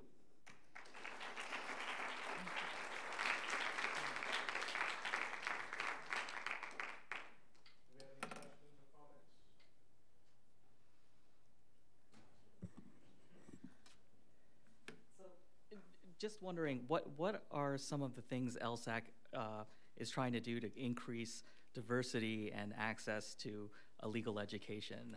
Is it simply just less questions about polo and hedge fund management? Or what kind of initiatives do you have? Sure. So let me say that one of the things that shocked me when I'd been a dean for almost 15 years, and I walked into the Law School Admission Council expecting that LSAC and the LSAT were kind of one and the same thing. And it turned out that that's about a third or so of what LSAC focuses upon. So one of the things that is certainly the case is that, I think it's been 20 years now since there has been a question on the LSAT that's had a challenge for cultural bias. And the reason for that is that all standardized tests used to. They would ask about polo or situate you in the great room of a house or something, and we set up a 10-step process about that long ago, including review of every question before it even goes out as a practice question. And the review's done by a committee that tries to include people that have almost any identity or intersecting identity you could think of, and it has to pass through that group. And I think my colleagues have shared that it's been, now a long time since there's been a question that's been found to be problematic. So that's one thing, but it really is just where you start. One little example is that starting with the next administration, when somebody comes into the room to take the LSAT, in addition to talking about, hand over your cell phones and don't wear a hood, all these security measures that we have to take, there's going to be a statement recorded from me saying, I'm glad you're here. I'm a first-generation college and law grad. I want to make sure you know we believe in you. You are not your test score. We're working with schools to urge them to do holistic file review and, just giving some comforting words. There's a lot of research that shows that kind of an intervention at the start of a high-stakes test can make a difference. And so we're trying to use research that does that. We also, as some of you may know, launched free LSAT preparation through the Khan Academy. And that's been transformative because, you don't want to have say, well, this test is overused and matters so much, but good luck to those of you who can't afford to take a prep class, right? So now this is the highest quality prep. It's all actual questions, and and students are used to the Khan Academy. I wasn't because I'm too old, but my children are. They started using it for math, in middle school. So the use is terrific, and the results are terrific through that. And then there's just so many other things too that we're doing, and I would just put it this way. I want LSAC to be seen not as a barrier in any sense, but as a pair of outstretched hands, saying, we want you in the legal profession, we're going to reach towards you, we want to bring you here, we want to help you thrive. And that's what really why I'm where I am, and I want to work in all ways to try and make that so. Yeah. Other comments, not necessarily for me, but just thoughts you've had that you want to share about the day or anything? It's 4:30 on a Friday and they're ready to go. They don't want to hear from me, so I'm just going to say. But see, this is another sign that it's such a great, smart group, That's a very, humanistic, whole person kind of thing to want to do. So, well, let me, there's one, sure. All right, we can talk on the way to the airport or something, right? Well, I want to just again ask whether any of the students who organized it have any closing instructions or anything like that, but I want to really thank you all. This was a very wonderful symposium to lead, and I think it will have far-reaching effect, not only in who's here and what happens from that, but also back to defending the law review. When you put something in print, it has a life of its own. So thank you all again, and have a great weekend.